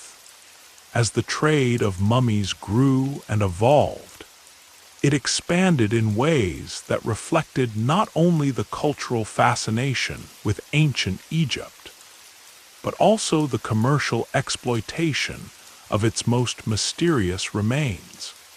The interest in Egyptian mummies didn't just remain confined to academics or the wealthy elite. It permeated European culture in surprising and sometimes disturbing ways. By the 18th and 19th centuries, the demand for mummies, parts of them, and even their powdered remains had transformed the sacred art of mummification into a widespread industry that spanned continents and took on bizarre and often grotesque forms. It's important to understand that the trade in mummies wasn't simply a byproduct of curiosity or academic interest. It became a symbol of social status and political power, something that could be used to impress, to make one's wealth or sophistication known. The presence of a mummy in one's collection became synonymous with having a piece of the ancient world. An ancient and seemingly mysterious world that, for Europeans, was still largely untapped and unknown. It was also tied to a profound desire for the supernatural. The belief that there were secrets in ancient Egypt that could offer immortality, knowledge, or even magical powers. In the earliest days of this trade, Egypt was seen as a land of wonder. The vast wealth of the pharaohs and the impressive architectural feats, like the Great Pyramids and the Sphinx, created a mythos around Egypt. The discovery of these monuments and treasures, many of which still lay buried in the sand, fueled a sense of awe that permeated Western culture. People didn't just see Egypt as an ancient civilization. They saw it as a kind of treasure trove filled with untold wisdom, supernatural powers, and immense riches. This view of Egypt as a land where the divine and the mortal intersected sparked interest in Egyptian relics and artifacts. But none became more iconic than the mummies themselves. The initial trade in mummies was informal, but as the demand for these objects of fascination increased, it became an organized business. Merchants, adventurers, and tomb robbers alike capitalized on the riches found in Egypt's long-forgotten tombs. By the late medieval period and into the Renaissance, mummies began making their way into Europe, often from the hands of European explorers, archaeologists, and scholars. These individuals would bring back mummified remains as both symbols of prestige and as genuine articles for study or display. At first, the trade was driven by a sense of mysticism. In Europe, many believed that mummies were imbued with mystical powers, a perception that was tied to their preservation. The ancient Egyptians had developed methods of embalming that allowed the bodies of their rulers and the wealthy to survive for thousands of years, which naturally lent these bodies an air of the eternal. Mummies were believed to possess divine powers, and consuming them, whether in the form of unwrapped bodies or powdered remains, was seen as a way to draw on that power. Mummy powder, sold in apothecaries and markets across Europe, became particularly popular. It was thought to cure a variety of ailments, ranging from minor injuries to chronic illnesses. At the time, medical science was still rudimentary, and many doctors and common people alike turned to these ancient, seemingly magical substances in desperation for cures. The popularity of this mummy powder peaked between the 16th and 18th centuries, becoming a part of mainstream medicine in Europe. The powdered remains of mummies, usually crushed and mixed with wine or other liquids, were considered to have medicinal properties. This belief likely came from the association of the mummies with the ancient and revered Egyptian gods, and the idea that their preservation was, in itself, a magical process. Mummies, it was believed, were not just preserved. They were protected by powerful, otherworldly forces. Therefore, their remains, when ground into powder, could impart a piece of that power to the living. It was also believed that by consuming mummy powder, one could extend one's life or heal wounds, as it was thought that the substances used to preserve the bodies, resins, oils, and other embalming materials, contained the essence of eternal life. The use of mummies in medicine may sound grotesque now, but at the time, it was not only accepted, but celebrated by many as a cure-all for various illnesses. This practice reached the highest levels of European society. Wealthy kings and queens, as well as members of the aristocracy, were known to have had mummy powder in their private collections, sometimes using it to treat ailments or even to prolong life. It wasn't just the medical community that was intrigued by mummies, however. As the idea of mummies as symbols of power and immortality grew, so did their use as status symbols. To own a mummy was to own a piece of the ancient world, a connection to Egypt's mysterious and divine past. This turned mummies into prized possessions, displayed as exotic trophies in the homes of the wealthy. As the European fascination with mummies and ancient Egypt grew, mummies began to appear in European courts, museums, and private collections. Some of the most famous collections of mummies were amassed by wealthy individuals who wanted to demonstrate their sophistication and cultural knowledge. These mummies were not simply stored in dark corners, but were displayed as part of elaborate exhibitions. In fact, mummies became part of the growing trend of curiosity cabinets, where wealthy Europeans would showcase their exotic collections of rare and strange items, everything from animal bones to human remains. The fascination with mummies reached new heights in the early 19th century, when European archaeologists began to officially excavate and explore Egypt's ancient tombs. Napoleon Bonaparte's invasion of Egypt in 1798, during his campaign in the region, marked a turning point in the formal study of Egypt. His army brought back many Egyptian artifacts, including mummies, which piqued European interest even further.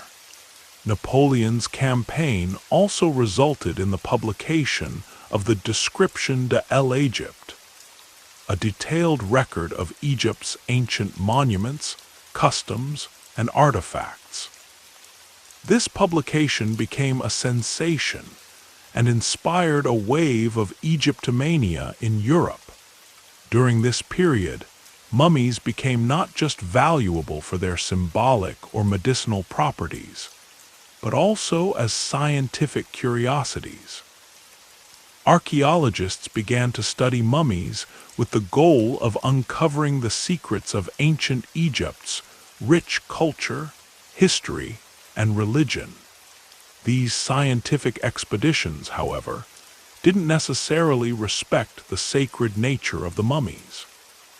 In fact, some archaeologists and tomb robbers were known to remove mummies from their tombs in a hasty and disrespectful manner, often desecrating the sacred resting places of the dead. The early stages of modern archaeology were intertwined with this ongoing trade, and as interest in ancient Egypt continued to grow, so did the demand for mummies. It was during the 19th century that public unwrapping events became a popular spectacle. These events allowed crowds of people to witness the process of unveiling the mummified remains, further fueling the public's fascination.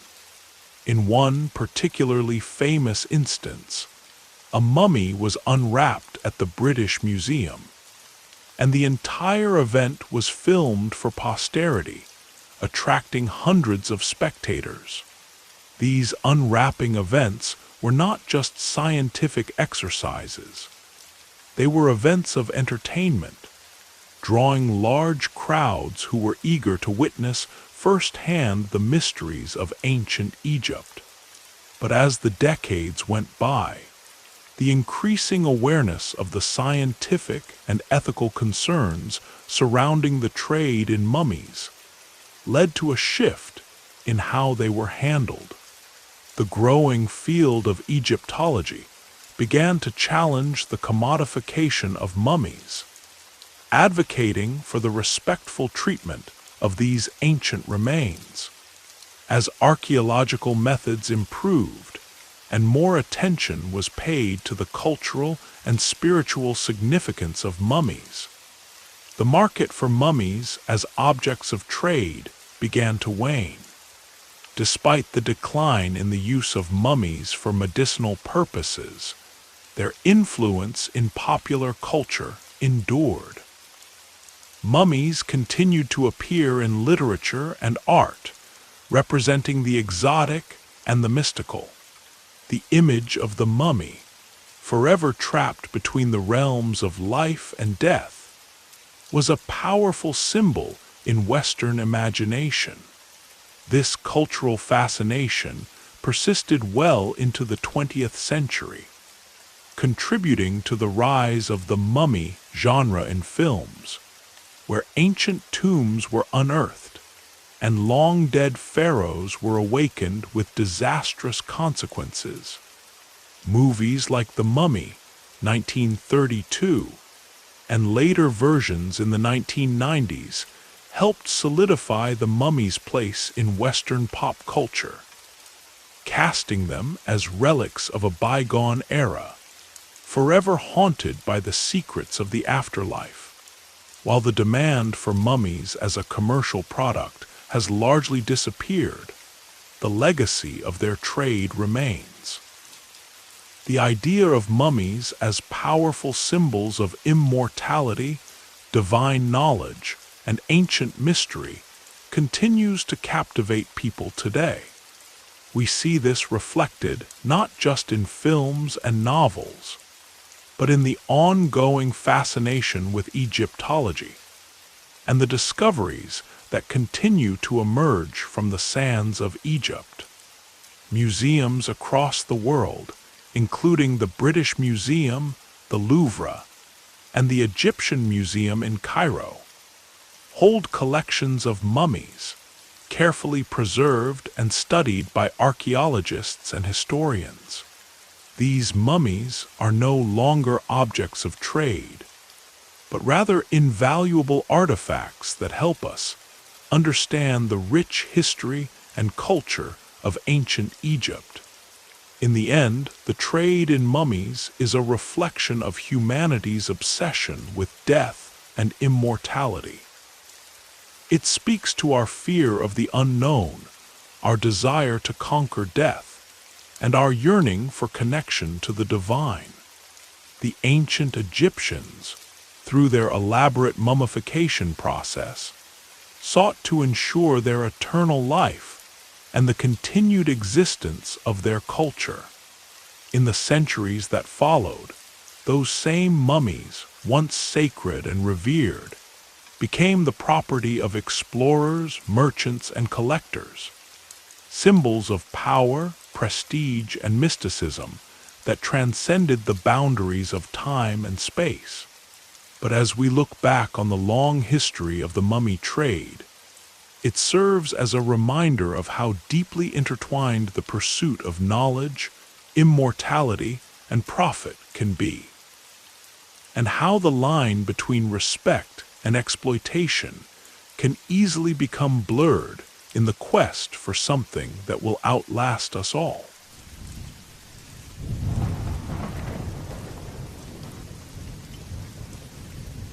The relationship between religion and sexuality in ancient Egypt is one that has been deeply debated and studied by historians and archaeologists.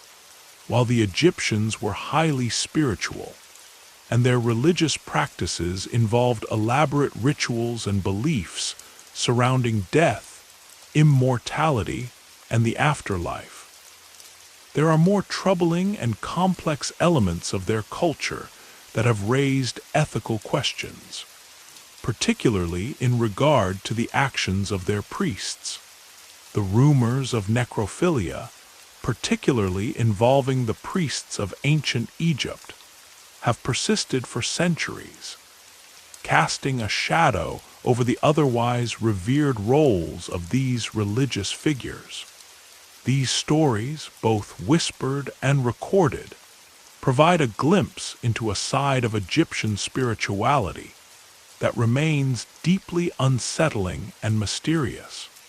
The concept of necrophilia, sexual acts performed on the deceased, has long been a taboo subject in both ancient and modern societies. Yet, in the case of ancient Egypt, such accusations have surfaced in various forms throughout history, especially in relation to the priesthood and their duties surrounding mummification and the treatment of the dead. While it is essential to approach these claims with caution, the very existence of these rumors points to a deeper, more controversial relationship between sexuality, power, and religion in ancient Egyptian society. Were these acts simply stories used to discredit the power of the priesthood? Or did they reflect a darker undercurrent within a society that otherwise held death and preservation in such high regard? The Egyptian priesthood was an institution of immense power. Priests were not merely religious figures. They were the mediators between the human and divine worlds, responsible for ensuring that the gods remained pleased and that the rituals conducted on behalf of the people were done with precision. They played a central role in the mummification process, which was not just a physical procedure, but a deeply spiritual and magical act. The mummification of bodies, particularly the embalming of royalty and the wealthy elite, was seen as an essential way to secure a prosperous afterlife, free from suffering and wandering. For the priests, the body was as sacred as the soul, and it was their responsibility to oversee this preservation, which included intimate contact with the deceased. Yet, as with many religious institutions throughout history, the priests of ancient Egypt were not immune to allegations of abuse of power. The rumors of necrophilia, though not widely documented in ancient Egyptian texts, were revived during later periods by Greek and Roman writers. These writers, often viewing the practices of other cultures through a lens of both fascination and judgment, recorded various instances of the sexualization of death within Egyptian religious practices.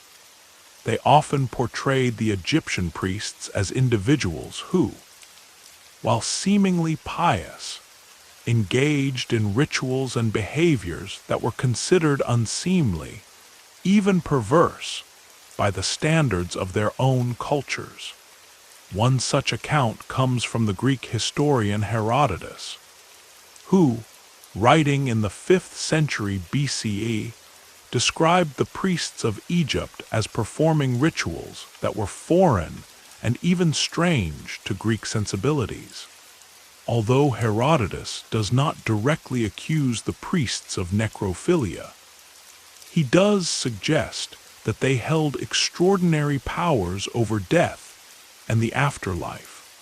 Some later scholars and commentators have extrapolated from these descriptions, inferring that the priests may have engaged in sexual acts with the dead in the belief that such actions could assist in the soul's journey to the afterlife, or help maintain a connection with the divine. There is also the possibility that necrophilia, as described in these rumors, may have had symbolic or ritualistic purposes. Ancient Egyptian religion was deeply rooted in the concepts of life, death, and rebirth, and the boundaries between these states were often blurred in their religious ceremonies.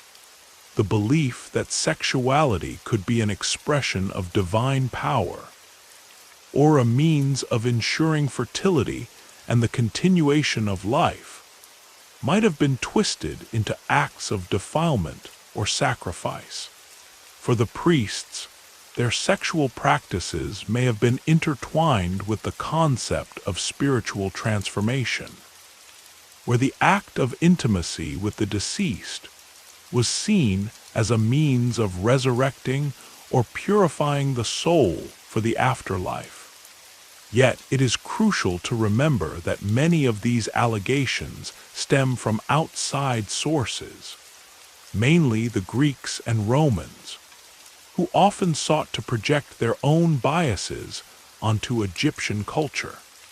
The Egyptians were viewed with a mixture of reverence and contempt by outsiders, and their religious practices, which were so vastly different from those of the Greeks and Romans, were often portrayed in the most sensationalized ways.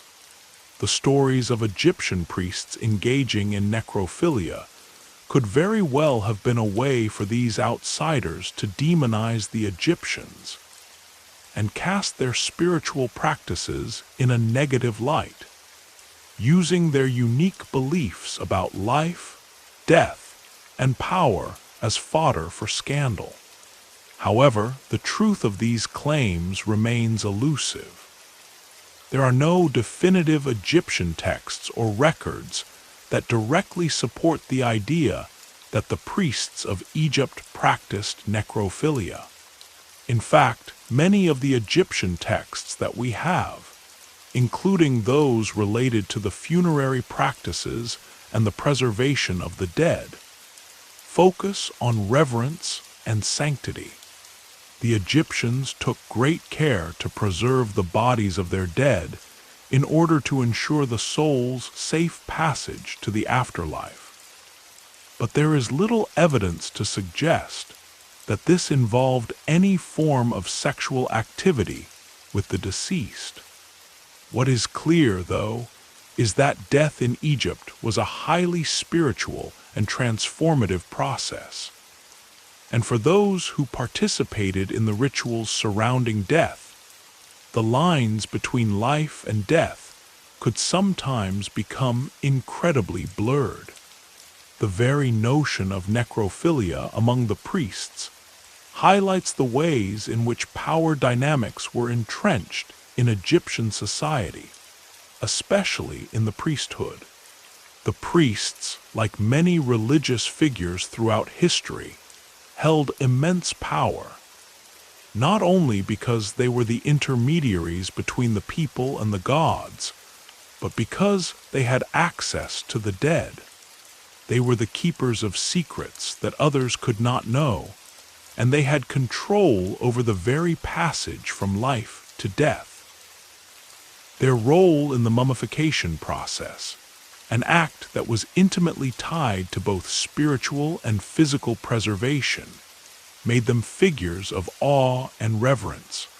But with such power often comes the potential for abuse. and the rumors of necrophilia might be seen as a reflection of this darker side of priestly authority. In terms of broader cultural context, it's important to consider the nature of sexuality in ancient Egypt. The Egyptians, like many ancient societies, had a complex relationship with sexuality. It was seen as a natural and powerful force, one that could be harnessed for both creation and destruction. The Egyptian gods themselves were often depicted as highly sexualized figures, engaged in acts of creation and destruction that had profound cosmic consequences. The idea of sexuality being tied to the divine was not alien to Egyptian culture. In fact, sexuality was often seen as an essential part of the gods' workings in the world. For example, the myth of Osiris and Isis involves a sexual union that brings forth life and rejuvenation.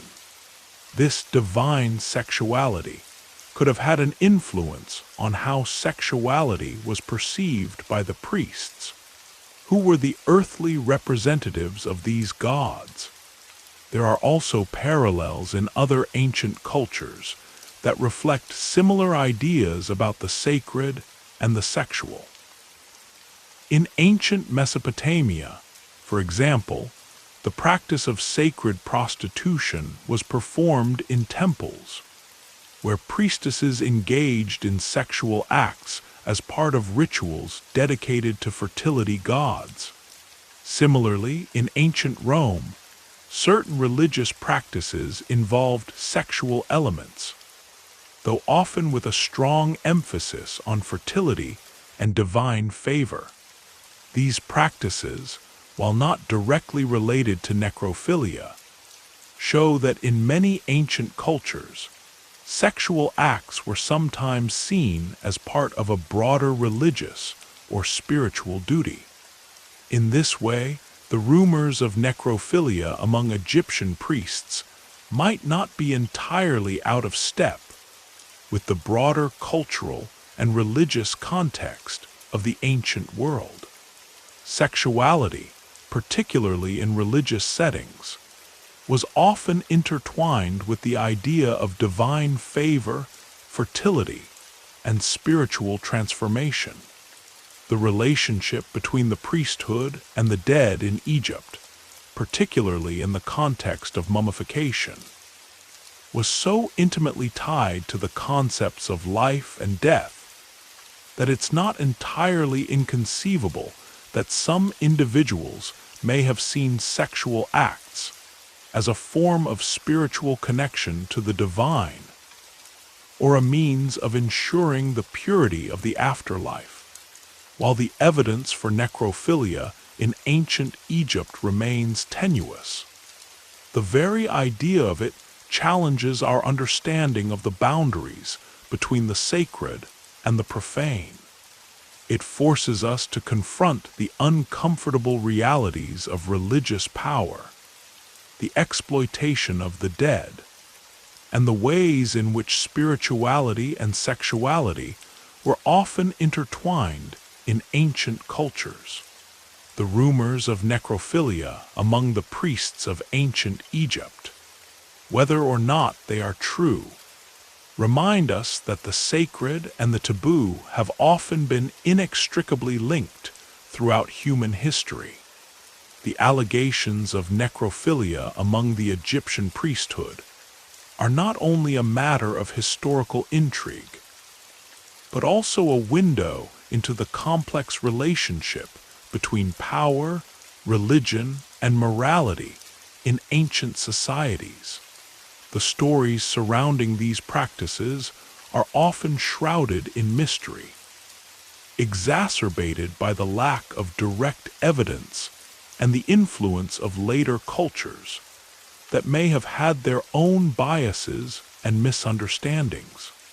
However, the idea that sexuality and spirituality could be intertwined in such a dark and perverse way offers an unsettling glimpse into how deeply rooted the concept of divine power was in the daily lives of the Egyptians. The priesthood, as mediators between the gods and the people, held the key to life and death, as well as to the sacred rites that governed the transition of the soul from the mortal world to the afterlife. The idea of necrophilia, particularly among the priests, raises important questions about the nature of the religious role they played. Were these alleged actions a result of the unchecked power they wielded over the dead? Were these rumors a reflection of cultural misunderstandings by outsiders who were unfamiliar with the practices and rituals of ancient Egypt? Or, more disturbingly, did these acts truly take place, reflecting a darker undercurrent in the pursuit of spiritual purity and divine favor? What makes the concept of necrophilia in ancient Egypt even more disturbing is the potential context in which it was rumored to occur.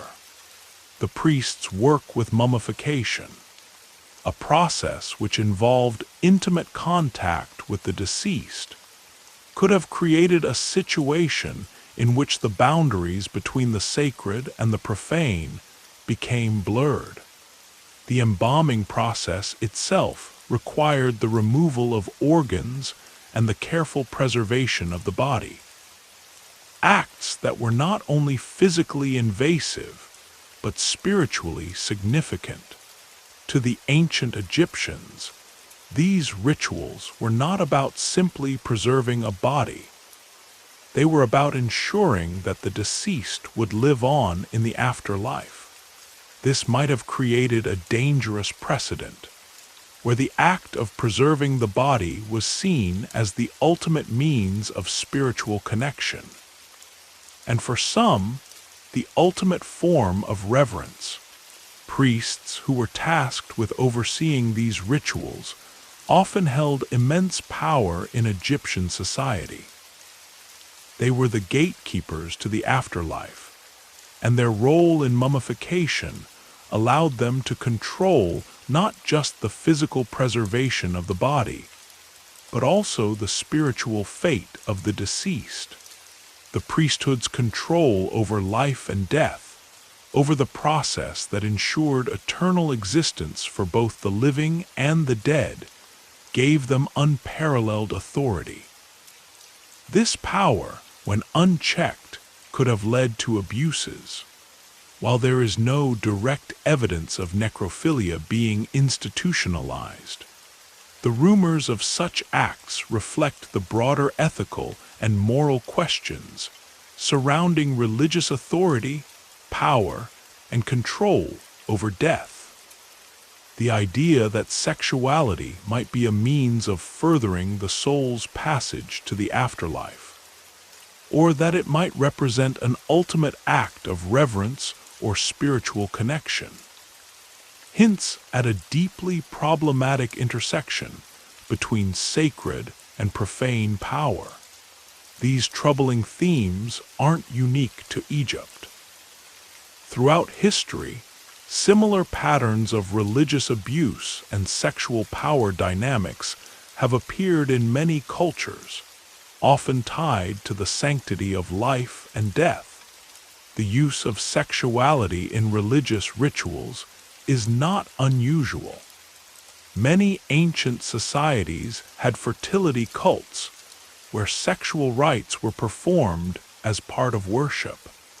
In some cases, these rites involved temple prostitutes or sacred marriages, where sexual acts were seen as a way to invoke divine favor or ensure the prosperity of the land. These practices, however, were often ritualized, and, at least in their most common forms, did not cross the line into the sort of abusive behavior implied by the rumors of necrophilia.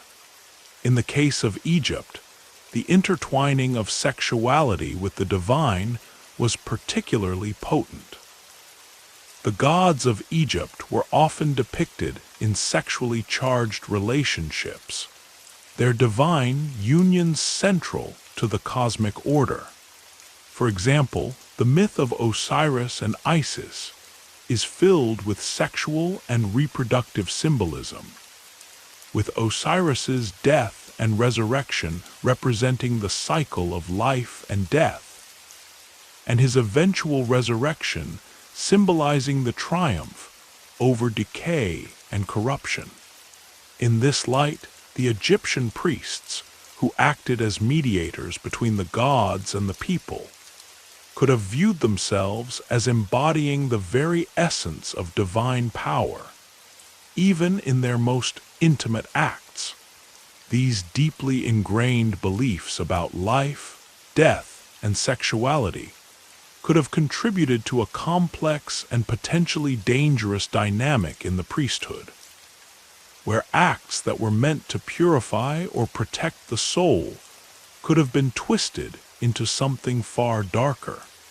Yet, despite the cultural context that might have facilitated such behavior, we must also consider the possibility that the rumors of necrophilia were exaggerated or misunderstood by later cultures. Greek and Roman writers, often fascinated and repulsed by Egypt's unique religious practices, may have viewed Egyptian rituals through a lens of sensationalism. In ancient Rome, for example, the sexual mores of the Egyptian priesthood were often the subject of mockery, as Roman writers sought to depict the Egyptians as decadently immoral. Given the Greeks and Romans' cultural superiority complex, it is not surprising that they would invent or exaggerate stories about the priests of Egypt, especially those that painted them in a morally dubious light. The idea of Egyptian priests engaging in necrophilia could have been a part of this broader pattern of cultural misunderstanding and prejudice. However, even as we consider these outside interpretations, we must also confront the darker realities that exist in any powerful institution. Priests, especially those with immense power over life and death, have often been the subjects of both reverence and suspicion. Power, especially the power to dictate the fate of souls, can lead to corruption, and the temptation to abuse such power is not unique to ancient Egypt. Throughout history, religious figures have been accused of sexual exploitation and abuse, often hidden behind the veil of divine authority. The secrecy that surrounds religious rituals, especially those involving death and the afterlife, can create an environment where abuses of power go unnoticed or are excused in the name of spiritual purity. While there is no solid evidence to confirm the practice of necrophilia among the priests of Egypt, the idea of it serves as a chilling reminder of how closely sexuality, power, and spirituality can intertwine. It underscores the dangers inherent in the control over life and death, and the potential for corruption within religious institutions.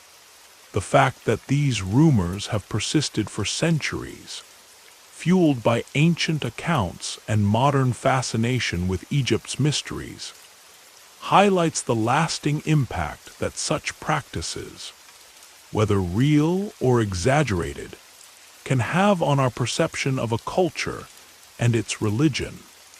In exploring these themes, we are reminded of the profound complexity of Egyptian religious practices, and how the line between the sacred and the profane can sometimes be disturbingly thin. The rumors of necrophilia, whether founded in truth or not, speak to the tension that exists between the divine and the human, between the sacred rituals of mummification and the darker aspects of power, control, and desire. The priests of Egypt, with their spiritual authority and intimate involvement in the mummification process, were seen as divine intermediaries between life and death. But their ability to manipulate this process for their own ends, if the rumors are to be believed, reminds us that even the most revered institutions are vulnerable to corruption. As we continue to delve deeper into the unsettling connections between sexuality, religion, and power in ancient Egypt, it becomes clear that these themes were not unique to Egypt alone. Similar patterns can be seen across other ancient civilizations, where sexuality was often tied to religious practices, and where power dynamics between religious figures and the public could lead to exploitation. In ancient Egypt, the role of the priesthood, particularly in relation to mummification and burial practices, was one of immense influence.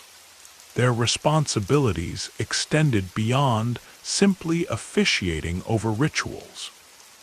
They were the guardians of sacred knowledge, wielding a level of authority that could easily be corrupted. The rumors of necrophilia within the Egyptian priesthood were often sensationalized and distorted by external observers, such as the Greeks and Romans, who viewed Egyptian practices through the lens of their own moral and cultural superiority. It is important to recognize that ancient Egypt, with its complex and deeply symbolic understanding of death, life, and the afterlife, had a very different worldview from that of its Mediterranean neighbors. The Egyptians viewed the afterlife as a continuation of life, an existence where the soul and body would coexist in eternity. This religious framework demanded a reverence for the body and its preservation, which often involved intimate and ritualized interactions with the dead. The role of the priesthood in mummification was one of sanctity and spiritual significance.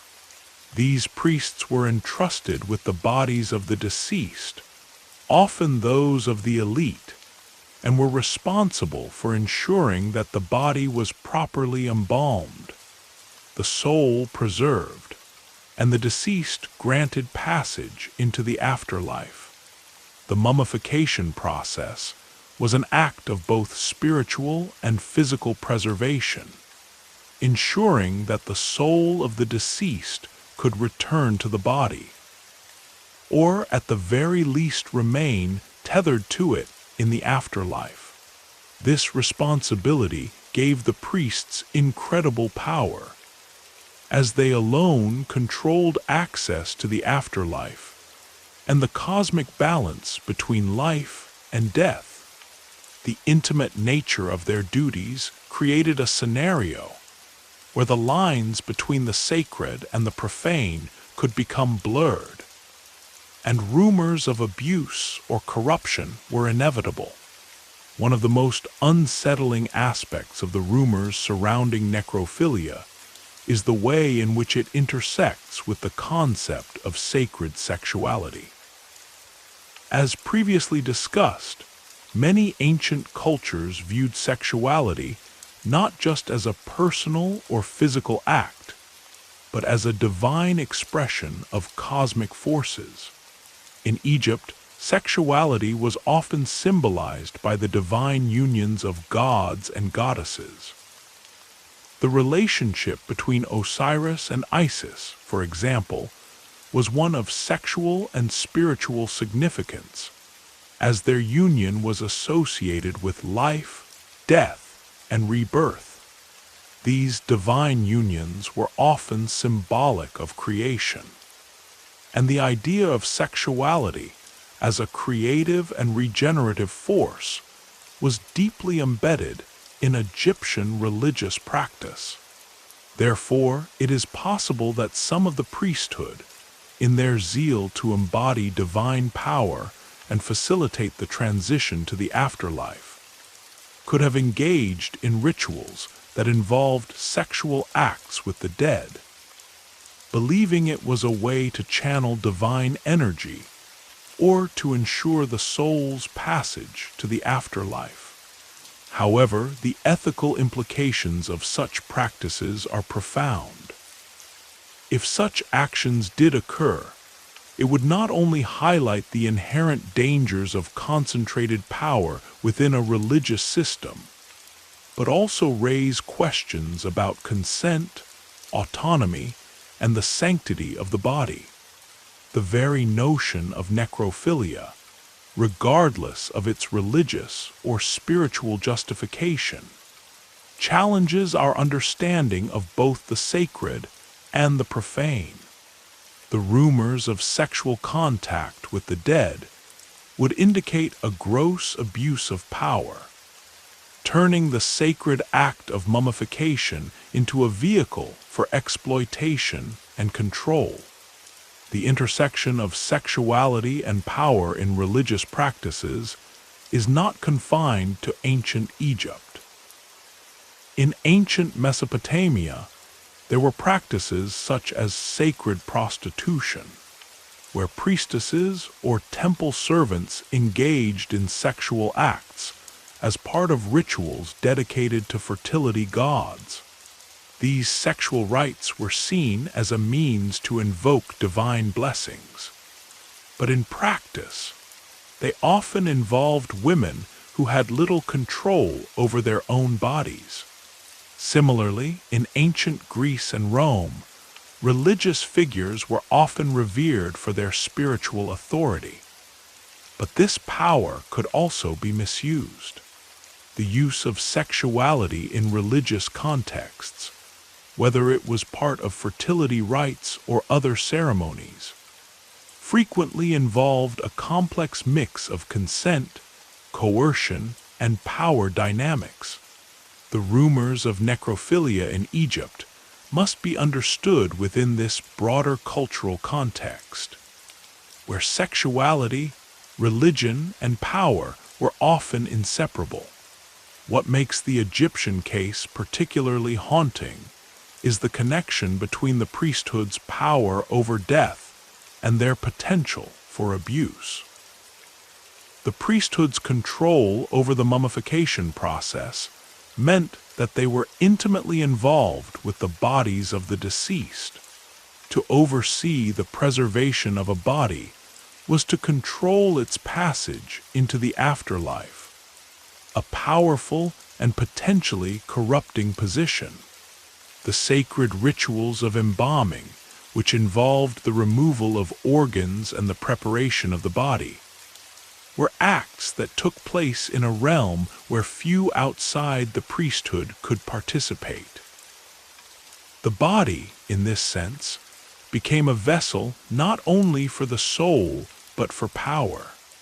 If the priests believed they could control the soul's journey to the afterlife, it is not beyond the realm of possibility that they might have perceived themselves as having dominion over the body itself, potentially leading to abuses of power that extended to the realm of sexual exploitation. Though we can never fully know whether the rumors of necrophilia were founded in truth, the very existence of these accusations points to a broader and darker aspect of ancient Egyptian religion and society. The priesthood, as the caretakers of the dead, held a privileged and powerful position. But with such power came the potential for corruption, especially when the sanctity of the dead was intertwined with the pursuit of spiritual purity and divine favor. The idea that sexual acts might have been seen as a means to purify or sanctify the body, or to maintain a connection to the divine, reflects the complex and often disturbing ways in which power was expressed in the ancient world. Moreover, these stories shed light on the ethical questions that arise when religious power is unchecked. The priesthood of ancient Egypt, despite their sacred role in preserving the souls of the deceased, could have used their position to further their own desires, blurring the lines between spiritual duty and personal gratification. This potential abuse of power brings into sharp focus the moral implications of religious hierarchies that have control over life, death, and everything in between. The troubling aspect of these practices, whether they are rumors or based in reality, is that they reflect the inherent vulnerability of individuals within systems of religious power. Whether in Egypt, Mesopotamia, or elsewhere, the intersection of sexuality, religion, and power has often led to exploitation. The role of the priesthood as mediators between the gods and the people granted them immense authority. But this very authority, when coupled with secrecy and control over sacred practices, created an environment where abuses of power could go unchecked. To understand the potential existence of such practices in ancient Egypt, we must confront the uncomfortable truth that power, particularly religious power, can corrupt even the most sacred of practices. The rumors of necrophilia, whether true or exaggerated, offer a glimpse into the dangers of concentrating too much authority in the hands of a few. When the line between the sacred and the profane becomes indistinguishable, when the manipulation of life and death becomes a means of control, the very foundation of morality and ethics can become warped.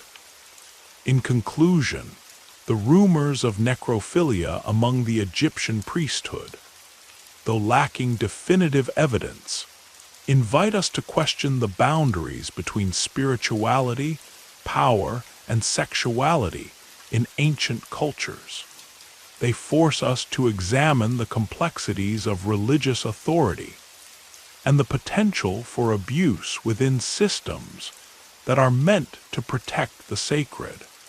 Whether these acts truly occurred or were merely the result of cultural misunderstanding and moral outrage, they serve as a stark reminder of the dangers inherent in any institution that holds absolute power over life, death, and the human body.